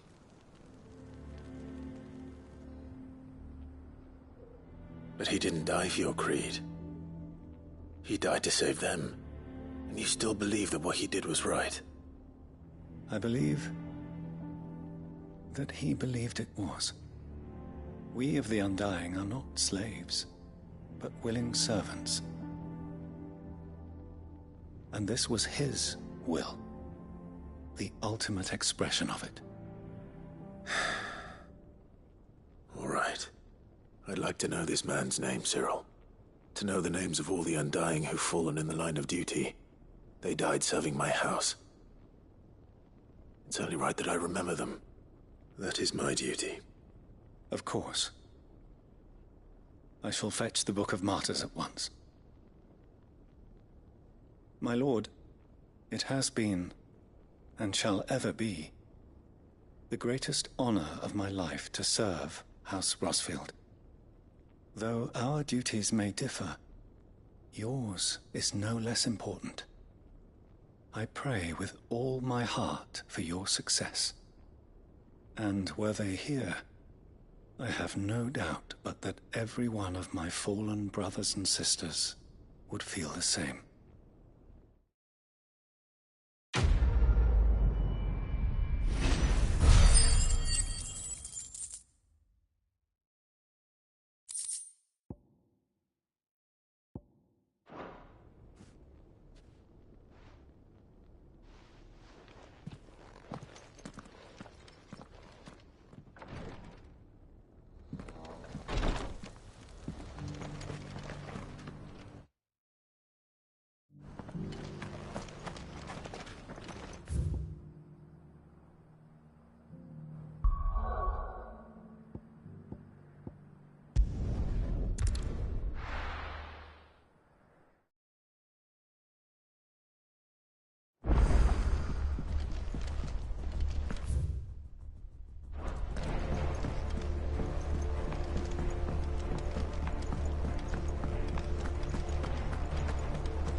What do I owe the honor? Not saying Fornian, do you?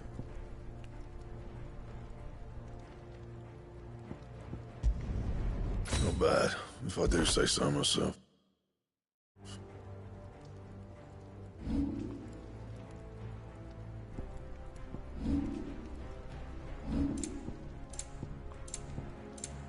That it?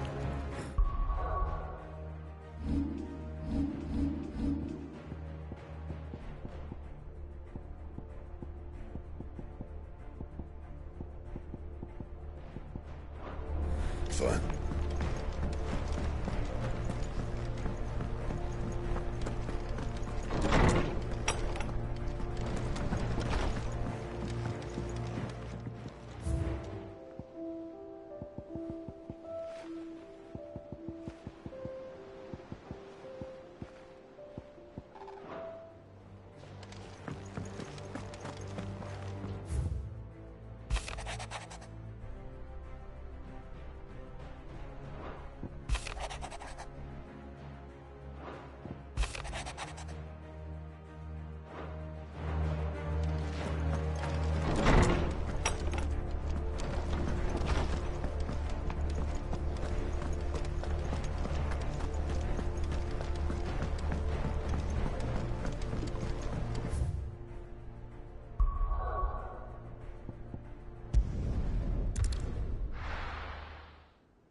Come on. Fly, Ambrosia.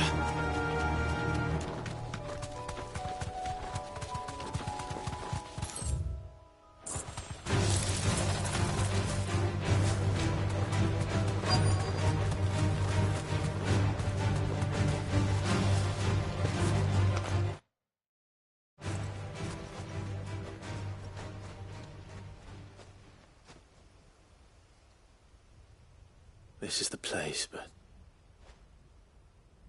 I'm sorry, Clive.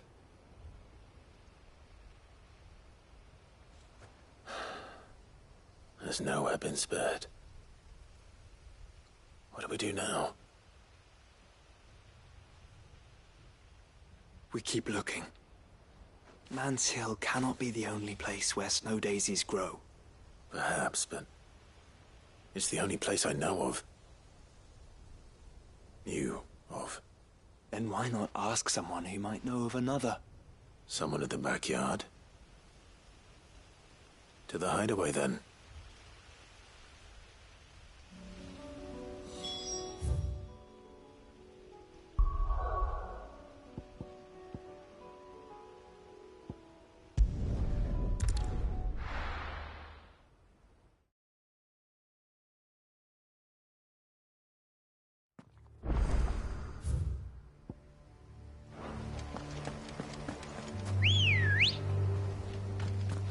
Come on. Doris is waiting for me near Belmont Dock. The longer she's out in the open, the more likely she is to be found by a Kashik. I need to hurry.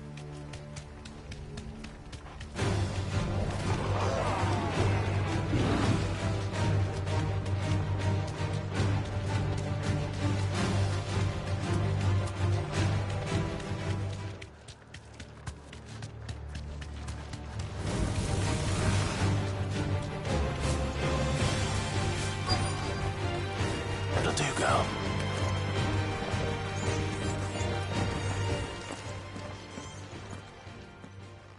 There were no guards, I take it. None manning the gates, no. It's a different story inside, though. The corridors are crawling with Akashic. Most likely guards left behind when the Wardens ran. If Chadwick was being held here, I worry that he may already be. Don't give up hope just yet, but let's move quickly. Let me check the ground floor. The Ff16 is there. Then I'll search the upper level. Good luck, Sid. Stay safe.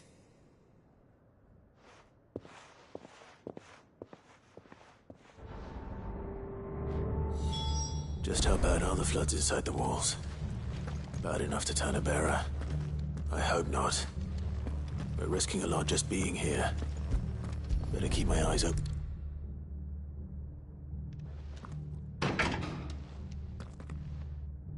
Locked up tight.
Minimal loss of Waluda lives. And what happens when they run out of bearers? Even the Imperials take better care of their branded than that.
No sign of any bearers yet. I hope you have better luck downstairs.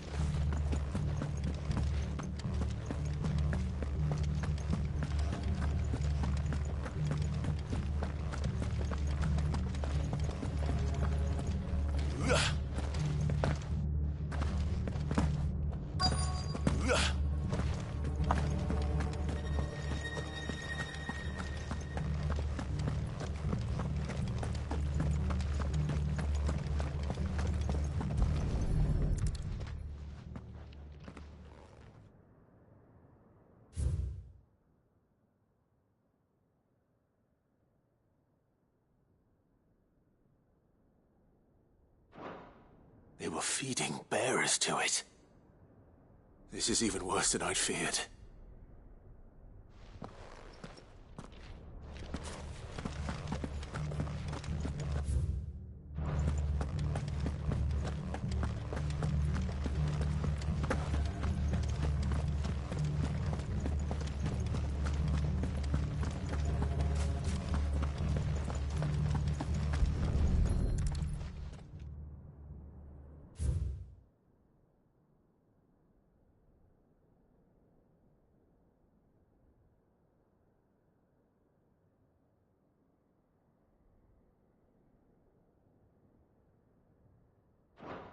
So this place was no ordinary prison. And I doubt they'll have taken the creature with them when they fled. Nothing but a Akashic down here. Hopefully things are looking better upstairs. I should go and see how Doris is getting on.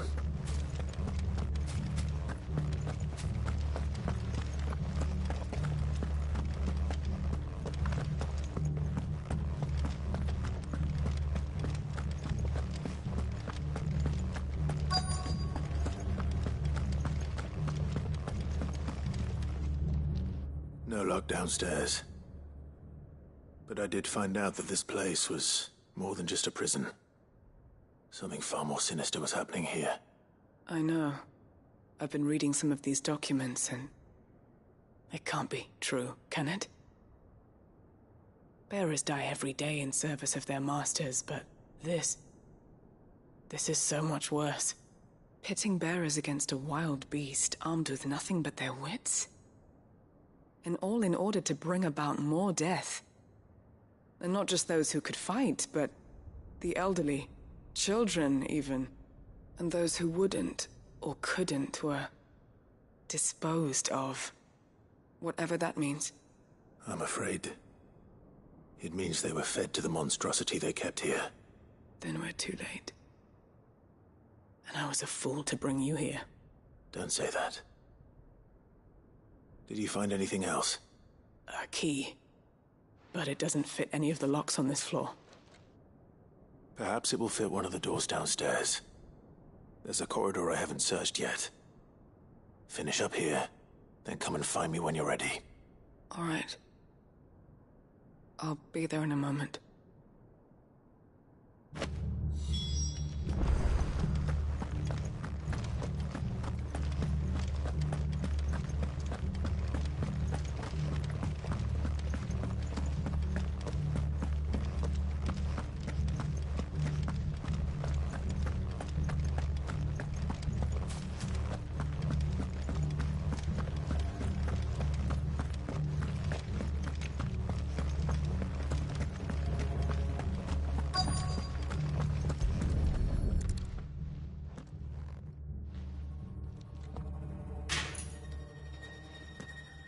Let's see what we can find down here.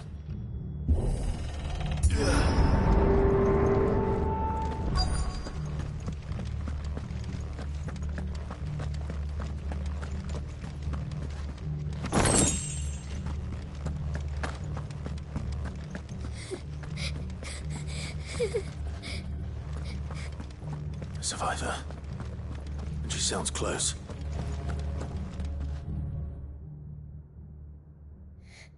Who are you? There's no need to be afraid. Are you alone? Are there any other survivors? Some of the guards. They're still here. But something's wrong with them. Everyone else was eaten by the monster. Of course there were. Thank the Founder. It was worth our coming. But I'd rather we didn't linger. Are you ready? Ready when you are. You poor thing. He must have been terrified. Did Chadwick send you? What? He fought the monster. Distracted it so I could run away. He must have sent you. He promised to free the others too. Where is he? He opened your cell, didn't he? He wouldn't be here otherwise. Chadwick.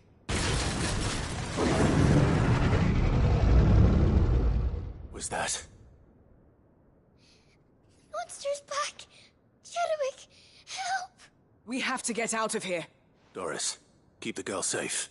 All right. You put that bearer-eating bastard in the ground. It's out there waiting for me. I can't let it live. Not if it's got a taste for bearers.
Finally.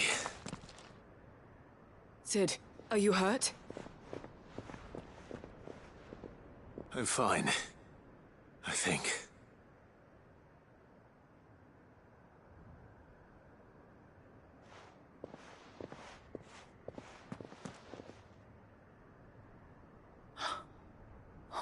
No. What is it? A diary.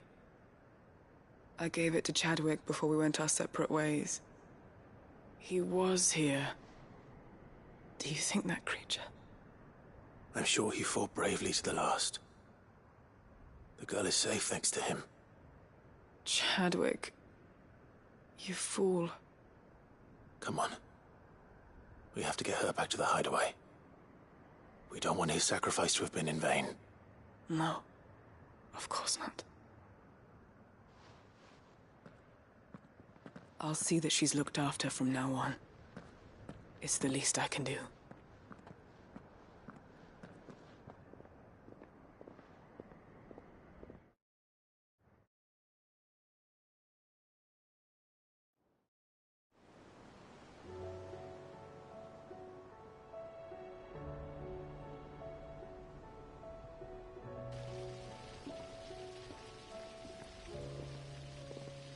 From what I hear, you've barely left the girl's side in days. I hope she's recovering from her ordeal. She is. Slowly but surely. She's far tougher than she looks. I thank the flames we found her. If we hadn't... I know. But we did. I'm sorry we weren't able to save Chadwick. There's no need to apologize. Without your help, I would never have found out what happened to him. How he fought to the bitter end to save her. To save Haida Marie. That's the man I remember. The man I thought of as a brother. I wish I could have met him. I'd like to hear more about your past. If you don't mind, that is. Of course. You already met my former master. She trained Chadwick and I to do two things. Kill and obey. We were supposed to be sold to the highest bidder when the time came. But no bid was ever high enough to convince her to part with us. For years, we were her daggers in the shadows. But we could never quite shake our doubts about the things she made us do. And then, one day, we just couldn't do them anymore, so we escaped. But staying together was out of the question. They would have found us too easily. After so many years of training, the pull to serve was always strong. It scared me to think he might have taken another master, become a dagger in someone else's hand. But even in captivity, the battles he fought were his own, and he died not as someone's tool, but as a hero. Haida Marie is proof of that. Bearers can cast off their shackles, and the curse breakers will show them how. I'll fight until my dying breath to see it done. For Chadwick, and for all of us. Thank you, Doris. We'll be counting on you.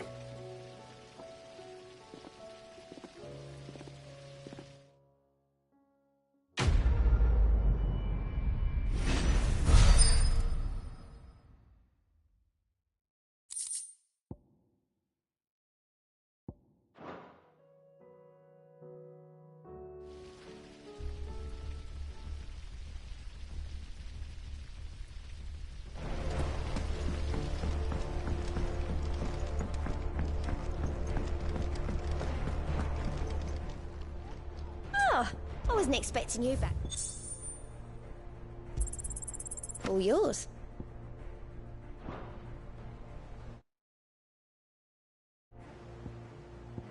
All done?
What do I owe the honor?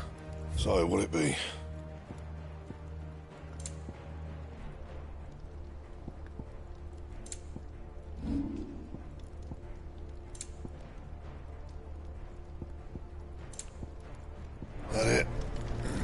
fine.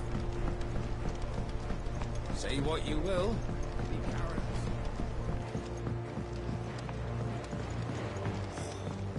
This should.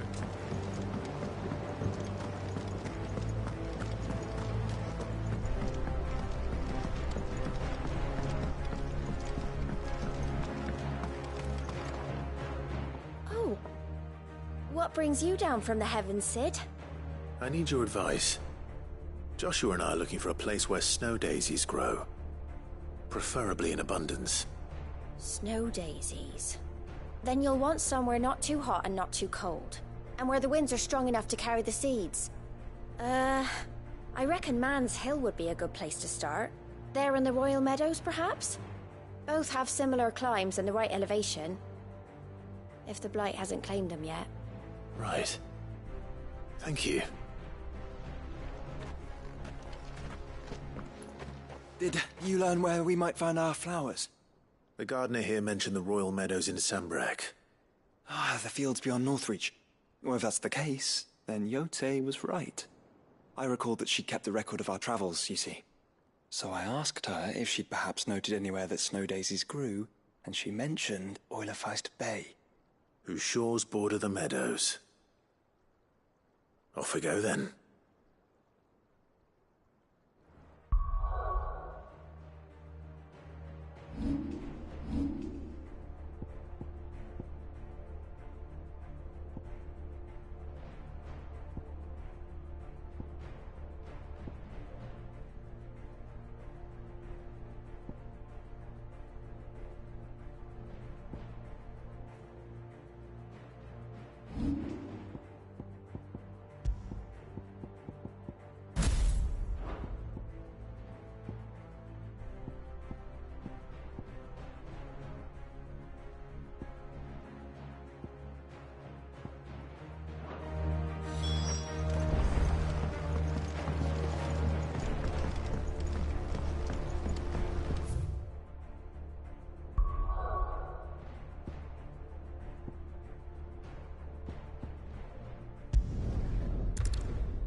No match for you, eh, Torgal?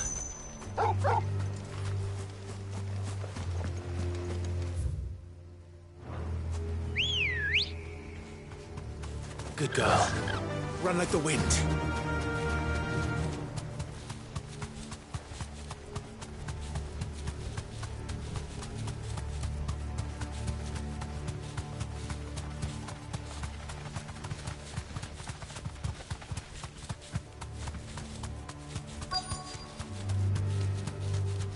The entire village looks abandoned. Now, which house would a bookworm live in?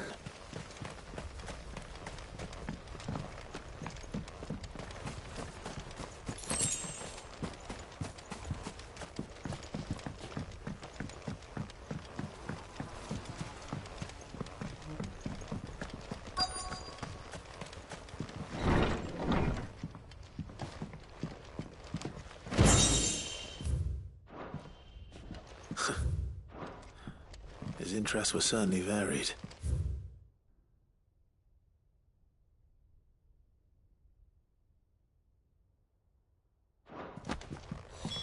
This is it. But if what it says is true, I need to get this back to the hideaway.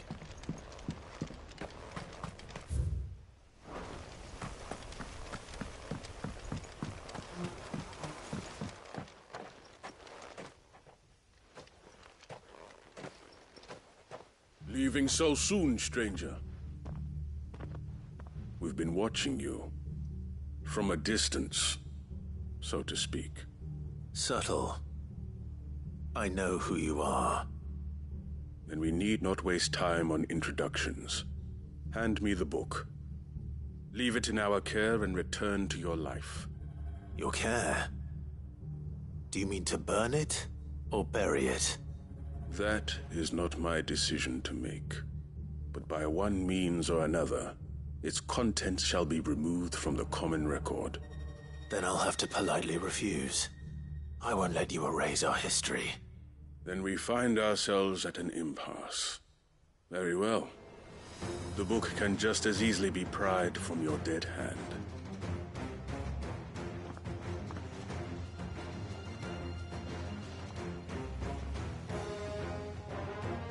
Let's see, shall we?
Impressive.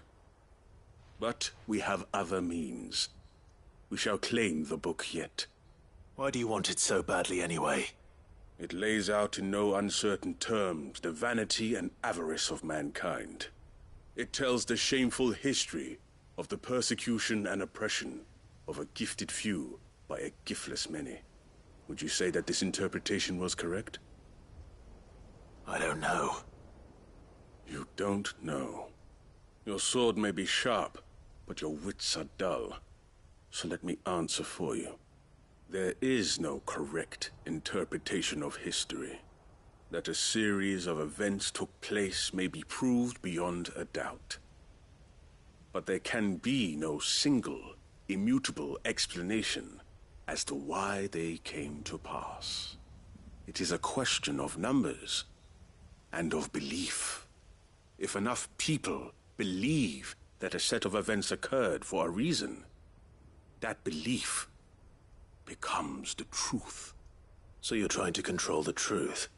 We are trying to protect people from themselves, from knowledge that would bring them naught but pain. That is all. You may keep the book, for now. The world is small. We shall meet again. Until then. Wait! Damn it. Let's get this back to Vivian. Perhaps she can explain what that was all about.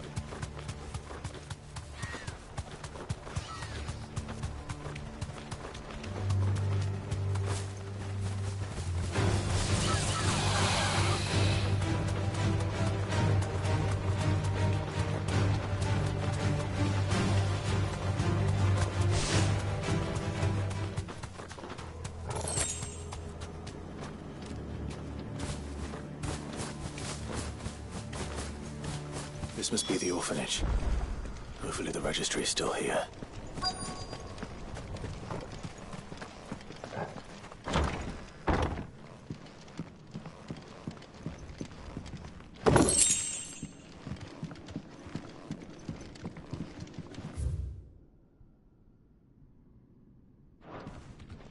Conditioning.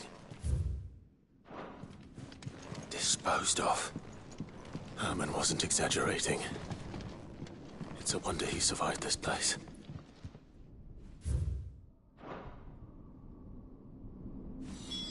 This reads like a suicide note. Did the director go through with his plan? There's only one way to find out.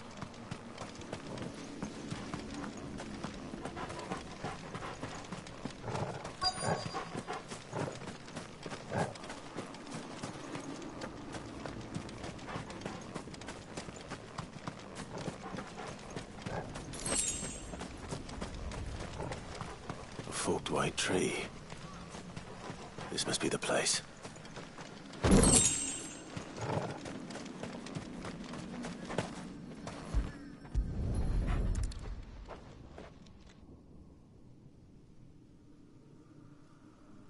Could he really be buried here? There's something hidden among the roots. Let's see.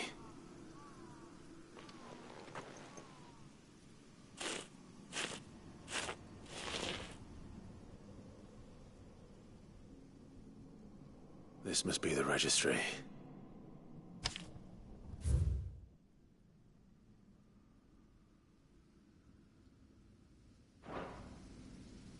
So many names. This place was a slaughterhouse. But where is the architect of all this misery?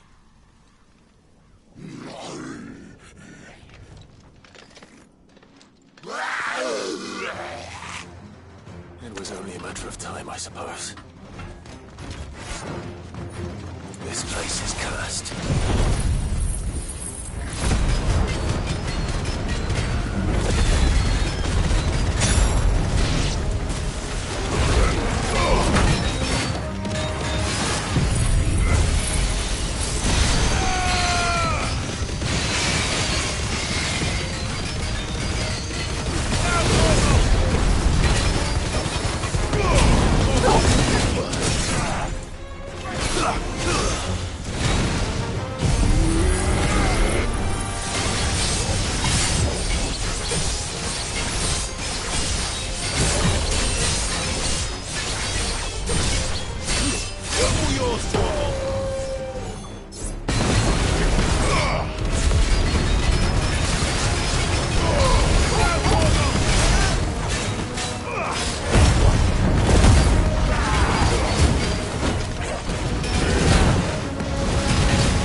I'm done here.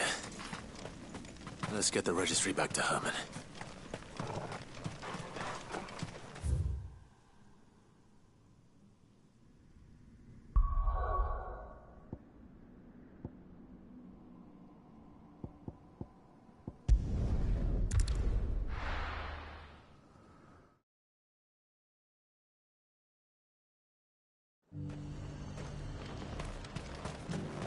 And how might I help the garrison today?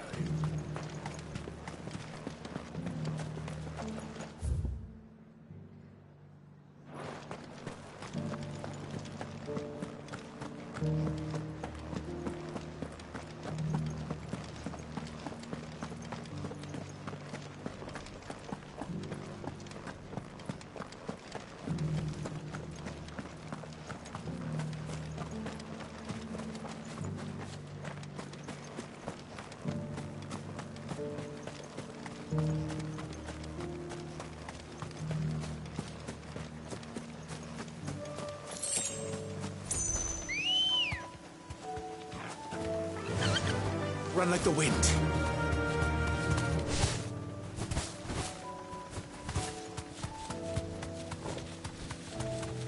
The meadows are vast. Where do we even start? Yote mentioned the coastline. We can start there.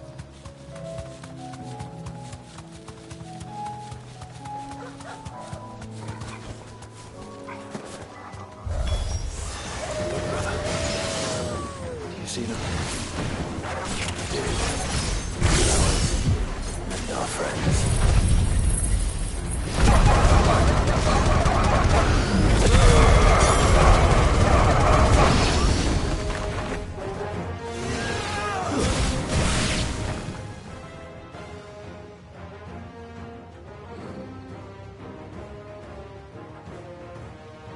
What do you see, boy?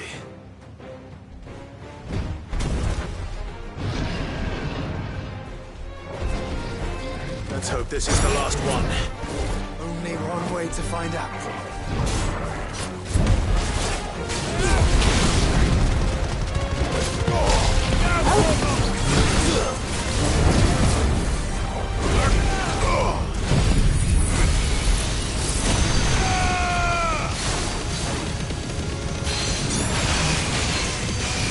All yours, Tormund.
That was harder than I expected.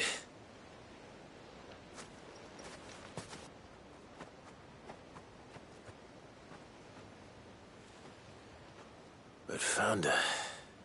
It was worth it. They're beautiful. Do you think Jill will like them? She'll love them. Come on. Let's go.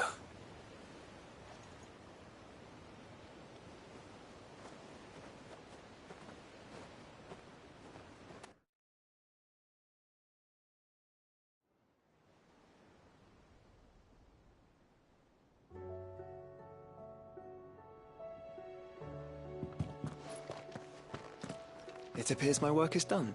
The rest, as they say, is up to you. Well, you and the skies. We wouldn't want another thunderstorm now, would we?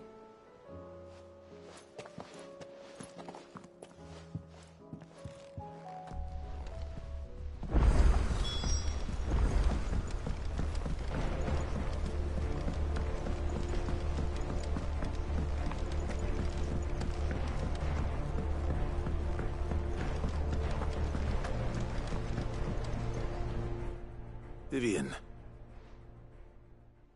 I found it. The book you lost.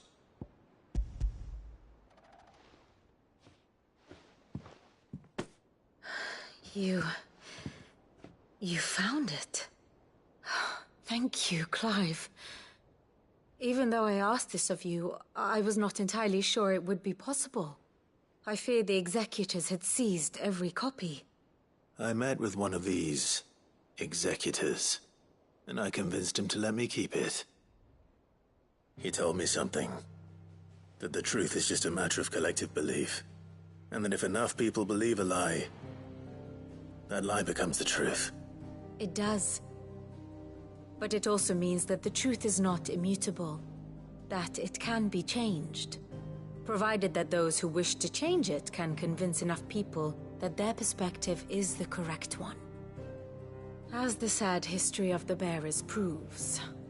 You said that the book inspired you to become a scholar. It did. Or its author, rather. She was a heretic, you see. A firebrand and a dissenter. A gallows stood ready for her in every corner of the realm. And by shunning society, or perhaps being shunned by it, she stumbled upon a truth so potent that an entire realm trembled at the prospect of its utterance. I, too, have always felt somehow set apart from the world of men. A stranger to my own species. She taught me that my solitude was not a curse, but a gift. And that, though my journey to the truth might be a lonely one, what I found at my destination would be more than worth the cost. Do you still feel that way? That you're not one of us? Honestly, I'm not entirely sure anymore. Since coming to the hideaway, I find my thinking somewhat clouded.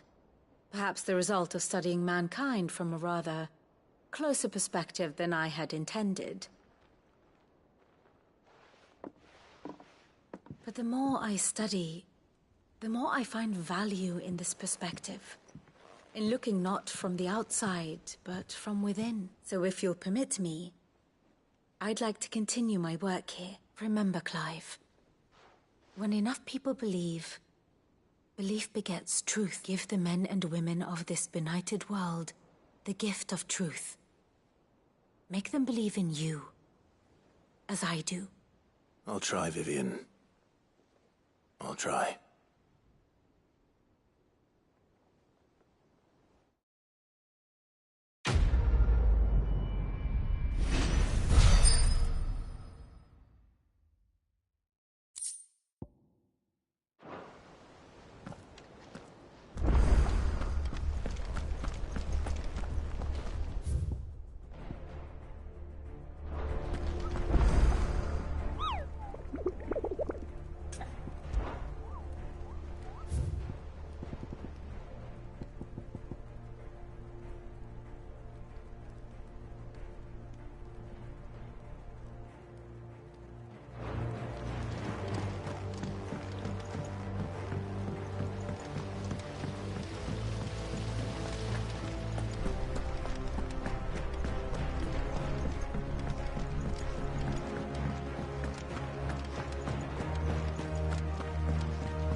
I hear that you traveled to Ash.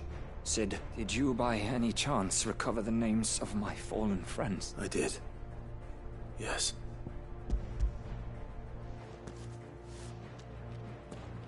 If I may? The Bearer Registry.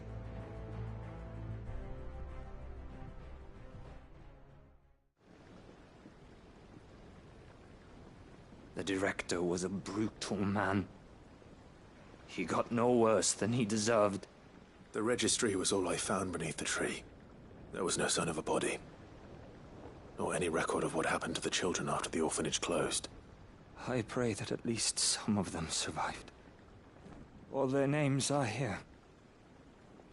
The ones we lost. My friends. My light in those dark times. I can still remember their faces. Like it was yesterday. Children who were taken from their bunks in the morning. Never to return. No explanation ever offered. They'd be happy to know that you survived, Herman. But why did I make it out alive? When so many others died in that awful place? It's not your fault. And blaming yourself won't bring them back. See that their names live on. That way, at least. They're never truly gone. Thank you. Sid, I'm going to write a book. An account of the horrors of Badbach, and the spirit of those its custodians sought to crush. All of Valisthea will know of our suffering, and in the name of those I lost, I will not let it happen again. Neither will I. These records would have been buried for all eternity, were it not for you. Thank you.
It's usually me making demands of Hippocrates. I wonder what this is about.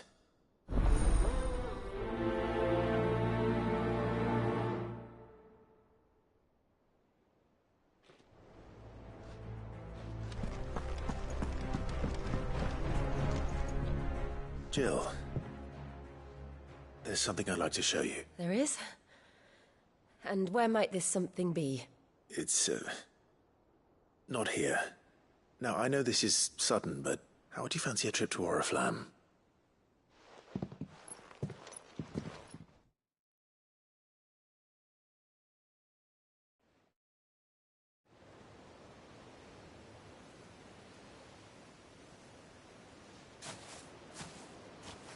There are so many. This is what you wanted to show me. Yeah, I don't know what to say. You don't need to say anything. The smile on your face is enough. We've been worried about you. Joshua and I. Do you remember when I took you to Man's Hill? Or tried to? How could I forget? You saw me crying and thought a change of scenery might lift my spirits. In the end, it earned me a nasty cough and a stern scolding from your mother. But I felt wonderful nonetheless. I'm sorry. I had no idea what I was getting us both into. But I couldn't bear to see you like that. Before we left, my chambermaid told me she'd overheard your mother talking about my marriage prospects with some of the noblewomen at court. They were debating whether it would be more profitable to marry me off to one of the high houses instead of saving me for the ducal line. No one thought to ask me what I wanted. I was nothing to them. A pawn at best. I felt so trapped. So lonely. I didn't know. But I wasn't alone. You were there. Your hand in mine as we ran for those oaks. And I knew then, no matter what happened, I would be all right. I'll never forget that feeling.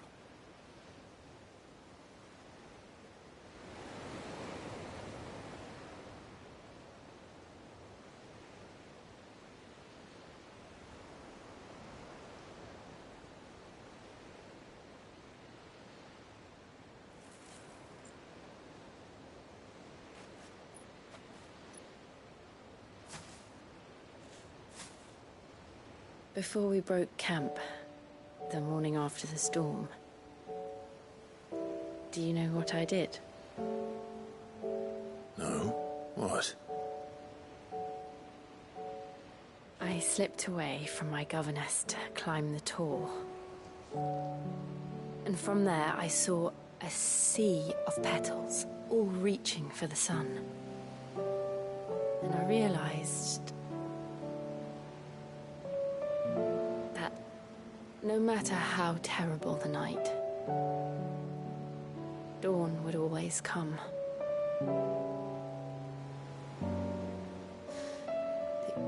That you would always come for me. And you have. Again and again.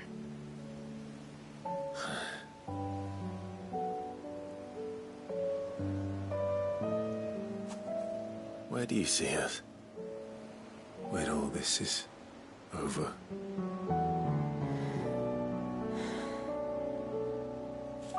I don't know.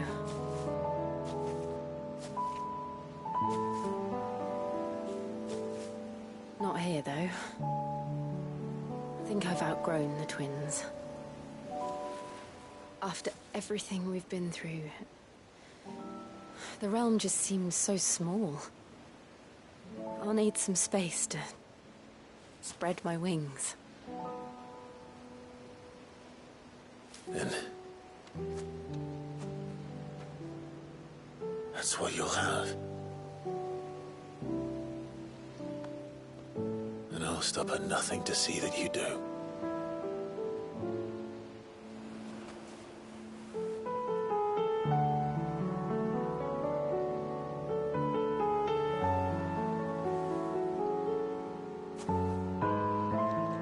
I never was much good at garlands, but it'll have to do. I'll treasure it forever. Thank you, Clive. For this, the flowers, for everything. It's exactly what I needed. You are my treasure.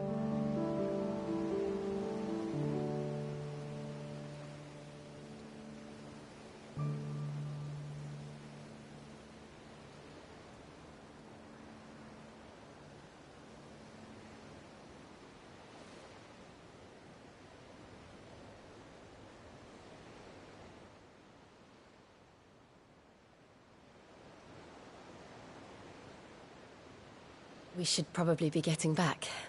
I expect the others are wondering where we are. You're right. There's still much to do. And we'll do it together.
Swordsman Harpocrates. I received your note. Ah, yes. I expect you're wondering what this is all about. You spoke of making amends with Dion. But I can't imagine what for. Then I should begin by telling you that I was once his tutor. This was some years ago, of course, before I joined Cid in his hideaway. At that time, I was counted among the foremost scholars of Oriflamme, and was accordingly invited to the palace to supervise the young prince's education, all to ensure that the future emperor had a firm grounding in, well, everything an emperor should. History, religion, commerce, government. Alas, our time together was cut short when Dion left to join the Dragoons, his studies no longer being deemed necessary. I had not expected to meet with him again, least of all here. Have you spoken with him? No, I have yet to find the right moment. His Highness always seems so preoccupied, especially when alone. I would not wish to disturb his ruminations with idle words of greeting. Not when I know he dwells upon the evil Ultima had him commit in the Dominion. The guilt weighs heavily on him, I know. But as you say, that was Ultima's doing. Surely you can't blame yourself. When I first met him, it was not guilt, but his people's expectations that weighed heavily upon him. And I did nothing to ease that burden. He bore it alone, until the day he could not bear it any longer. It is one of my greatest regrets that I only ever offered him my wisdom, and what he truly needed was friendship. The blame for Dion's transgressions lies not only on his shoulders, but on mine. I see. I'm ready to help you in any way that I can. Then I beg that you bring me a wild wyvern tail. Apothecaries across the ages agree that even to glimpse such a flower is to be granted inner solace. Fabulists and fraudsters all, of course. But there is oft a seed of truth to be found where even the most outlandish opinions align. Well, it can't hurt to try. Where can I find this flower? And how will I know it? You have seen cultivated wyvern tails before, I trust. The lily-white blossoms from whose roots the poisonous ink for the brand is distilled. Well, those which grow in the wild differ only in their purple hue. The harsher the environment in which they are raised, the deeper the color. There is a waterfall in Rickmal's roost across the strait, where the flowers once grew in abundance. Whether they still survive there, I know not. But try as I might, I can find no likelier location. It's all right. I'll find you a wyvern tail one way or another. Thank you, Clive. And please, be safe. Good morrow to you, my friend. I have a few new notes that might interest you.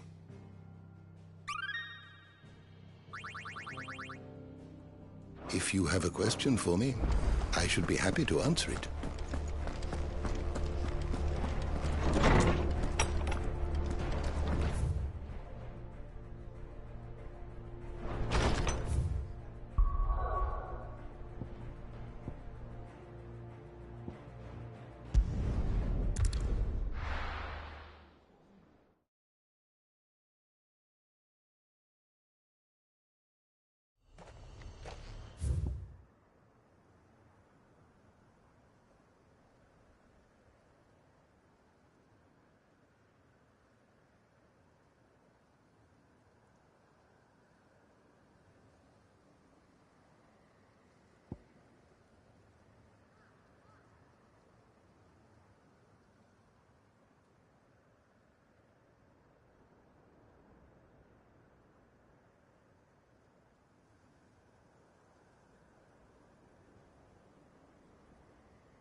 Seems this place has been flooded twice over. Purple flowers blooming next to a waterfall. Shouldn't be too hard to find.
Here they are. Might as well pick enough.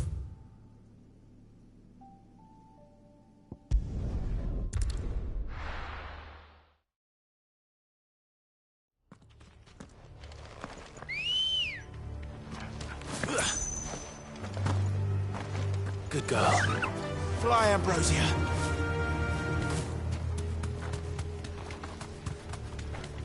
Company. This might take a while.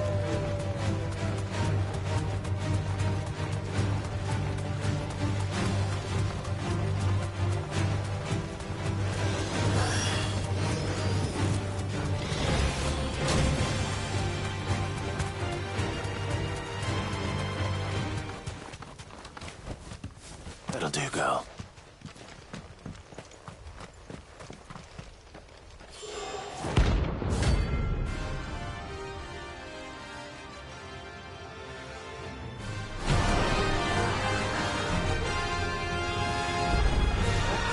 Oh, its madness lives on.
Rest in peace.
Oarsman, I found the flowers you were looking for. You did?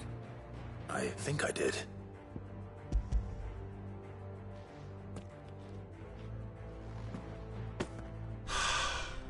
You did indeed. My dear boy, thank you. You wanted to make Dion a gift of one, did you not? Shall I invite him to join us? Oh, I don't... It's no trouble.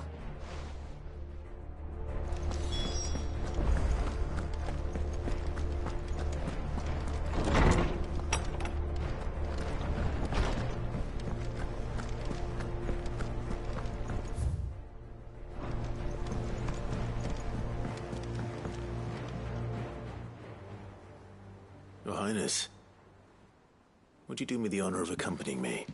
No. It is time, then. No. Only to the shelf. Our lawsman has something he'd like to give you. Master Harpocrates. No. I dare not show my face before him, not after everything I have done. I have taken countless innocent lives. And ruined countless more, all because I was weak. I have sworn to atone for my crimes or die in the attempt, but were I to meet with him again and see in his eyes what I have become, I fear that my resolve might falter. Then that is all the more reason to do it. Test your resolve.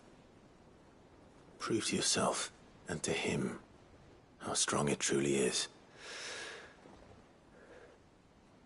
I must, at the very least, offer him my gratitude. Very well, then. Follow me.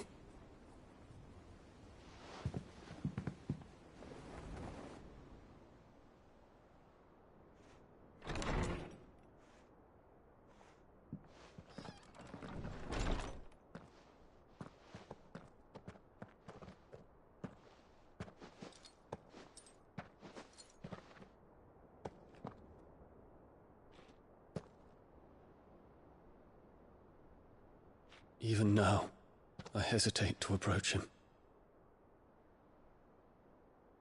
What must he think of me? You'd be surprised.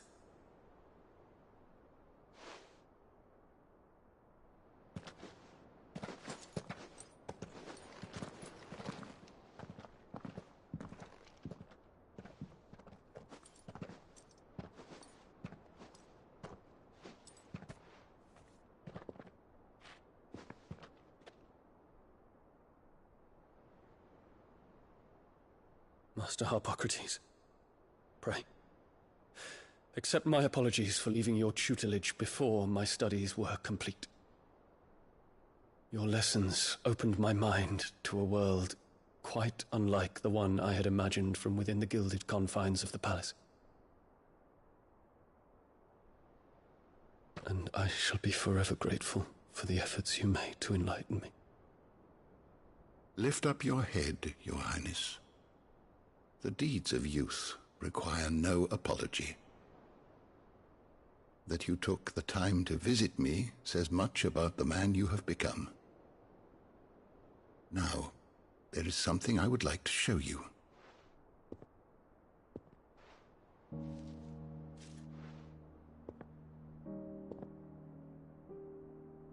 Is that a wyvern tail? The color is unfamiliar to me.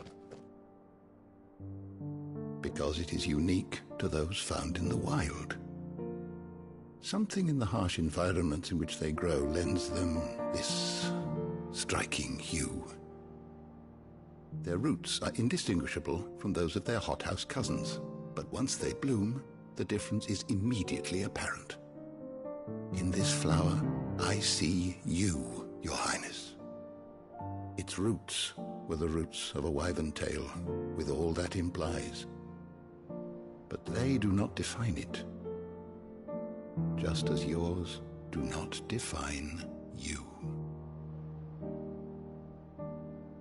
I want you to have it, that it might remind you of this truth.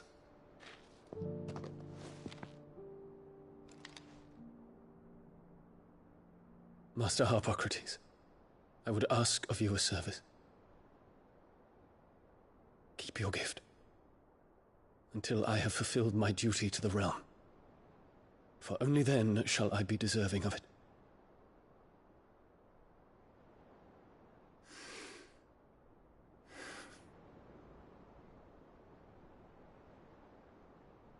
As you wish, Your Highness. I shall await your return.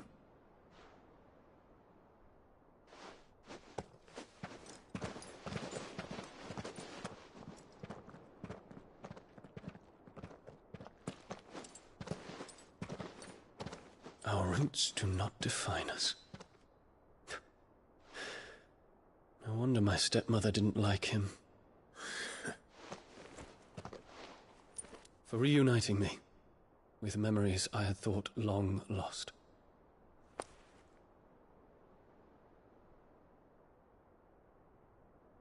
I shall not forget this.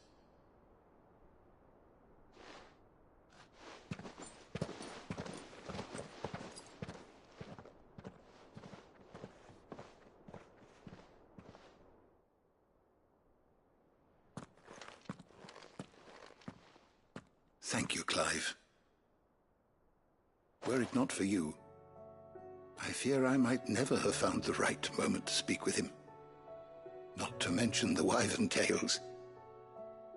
I shall plant their seeds, that I might not disappoint His Highness upon his return.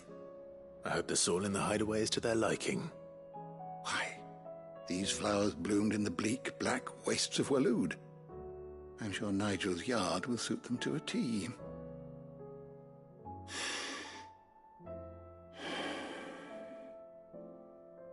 When it comes to expressing one's gratitude, I find that words are seldom sufficient. Here. What's this? A stolas quill, or more precisely, my stolas quill. 'Tis said that an owl's feathers are steeped in the wishes it hears over its long lifetime.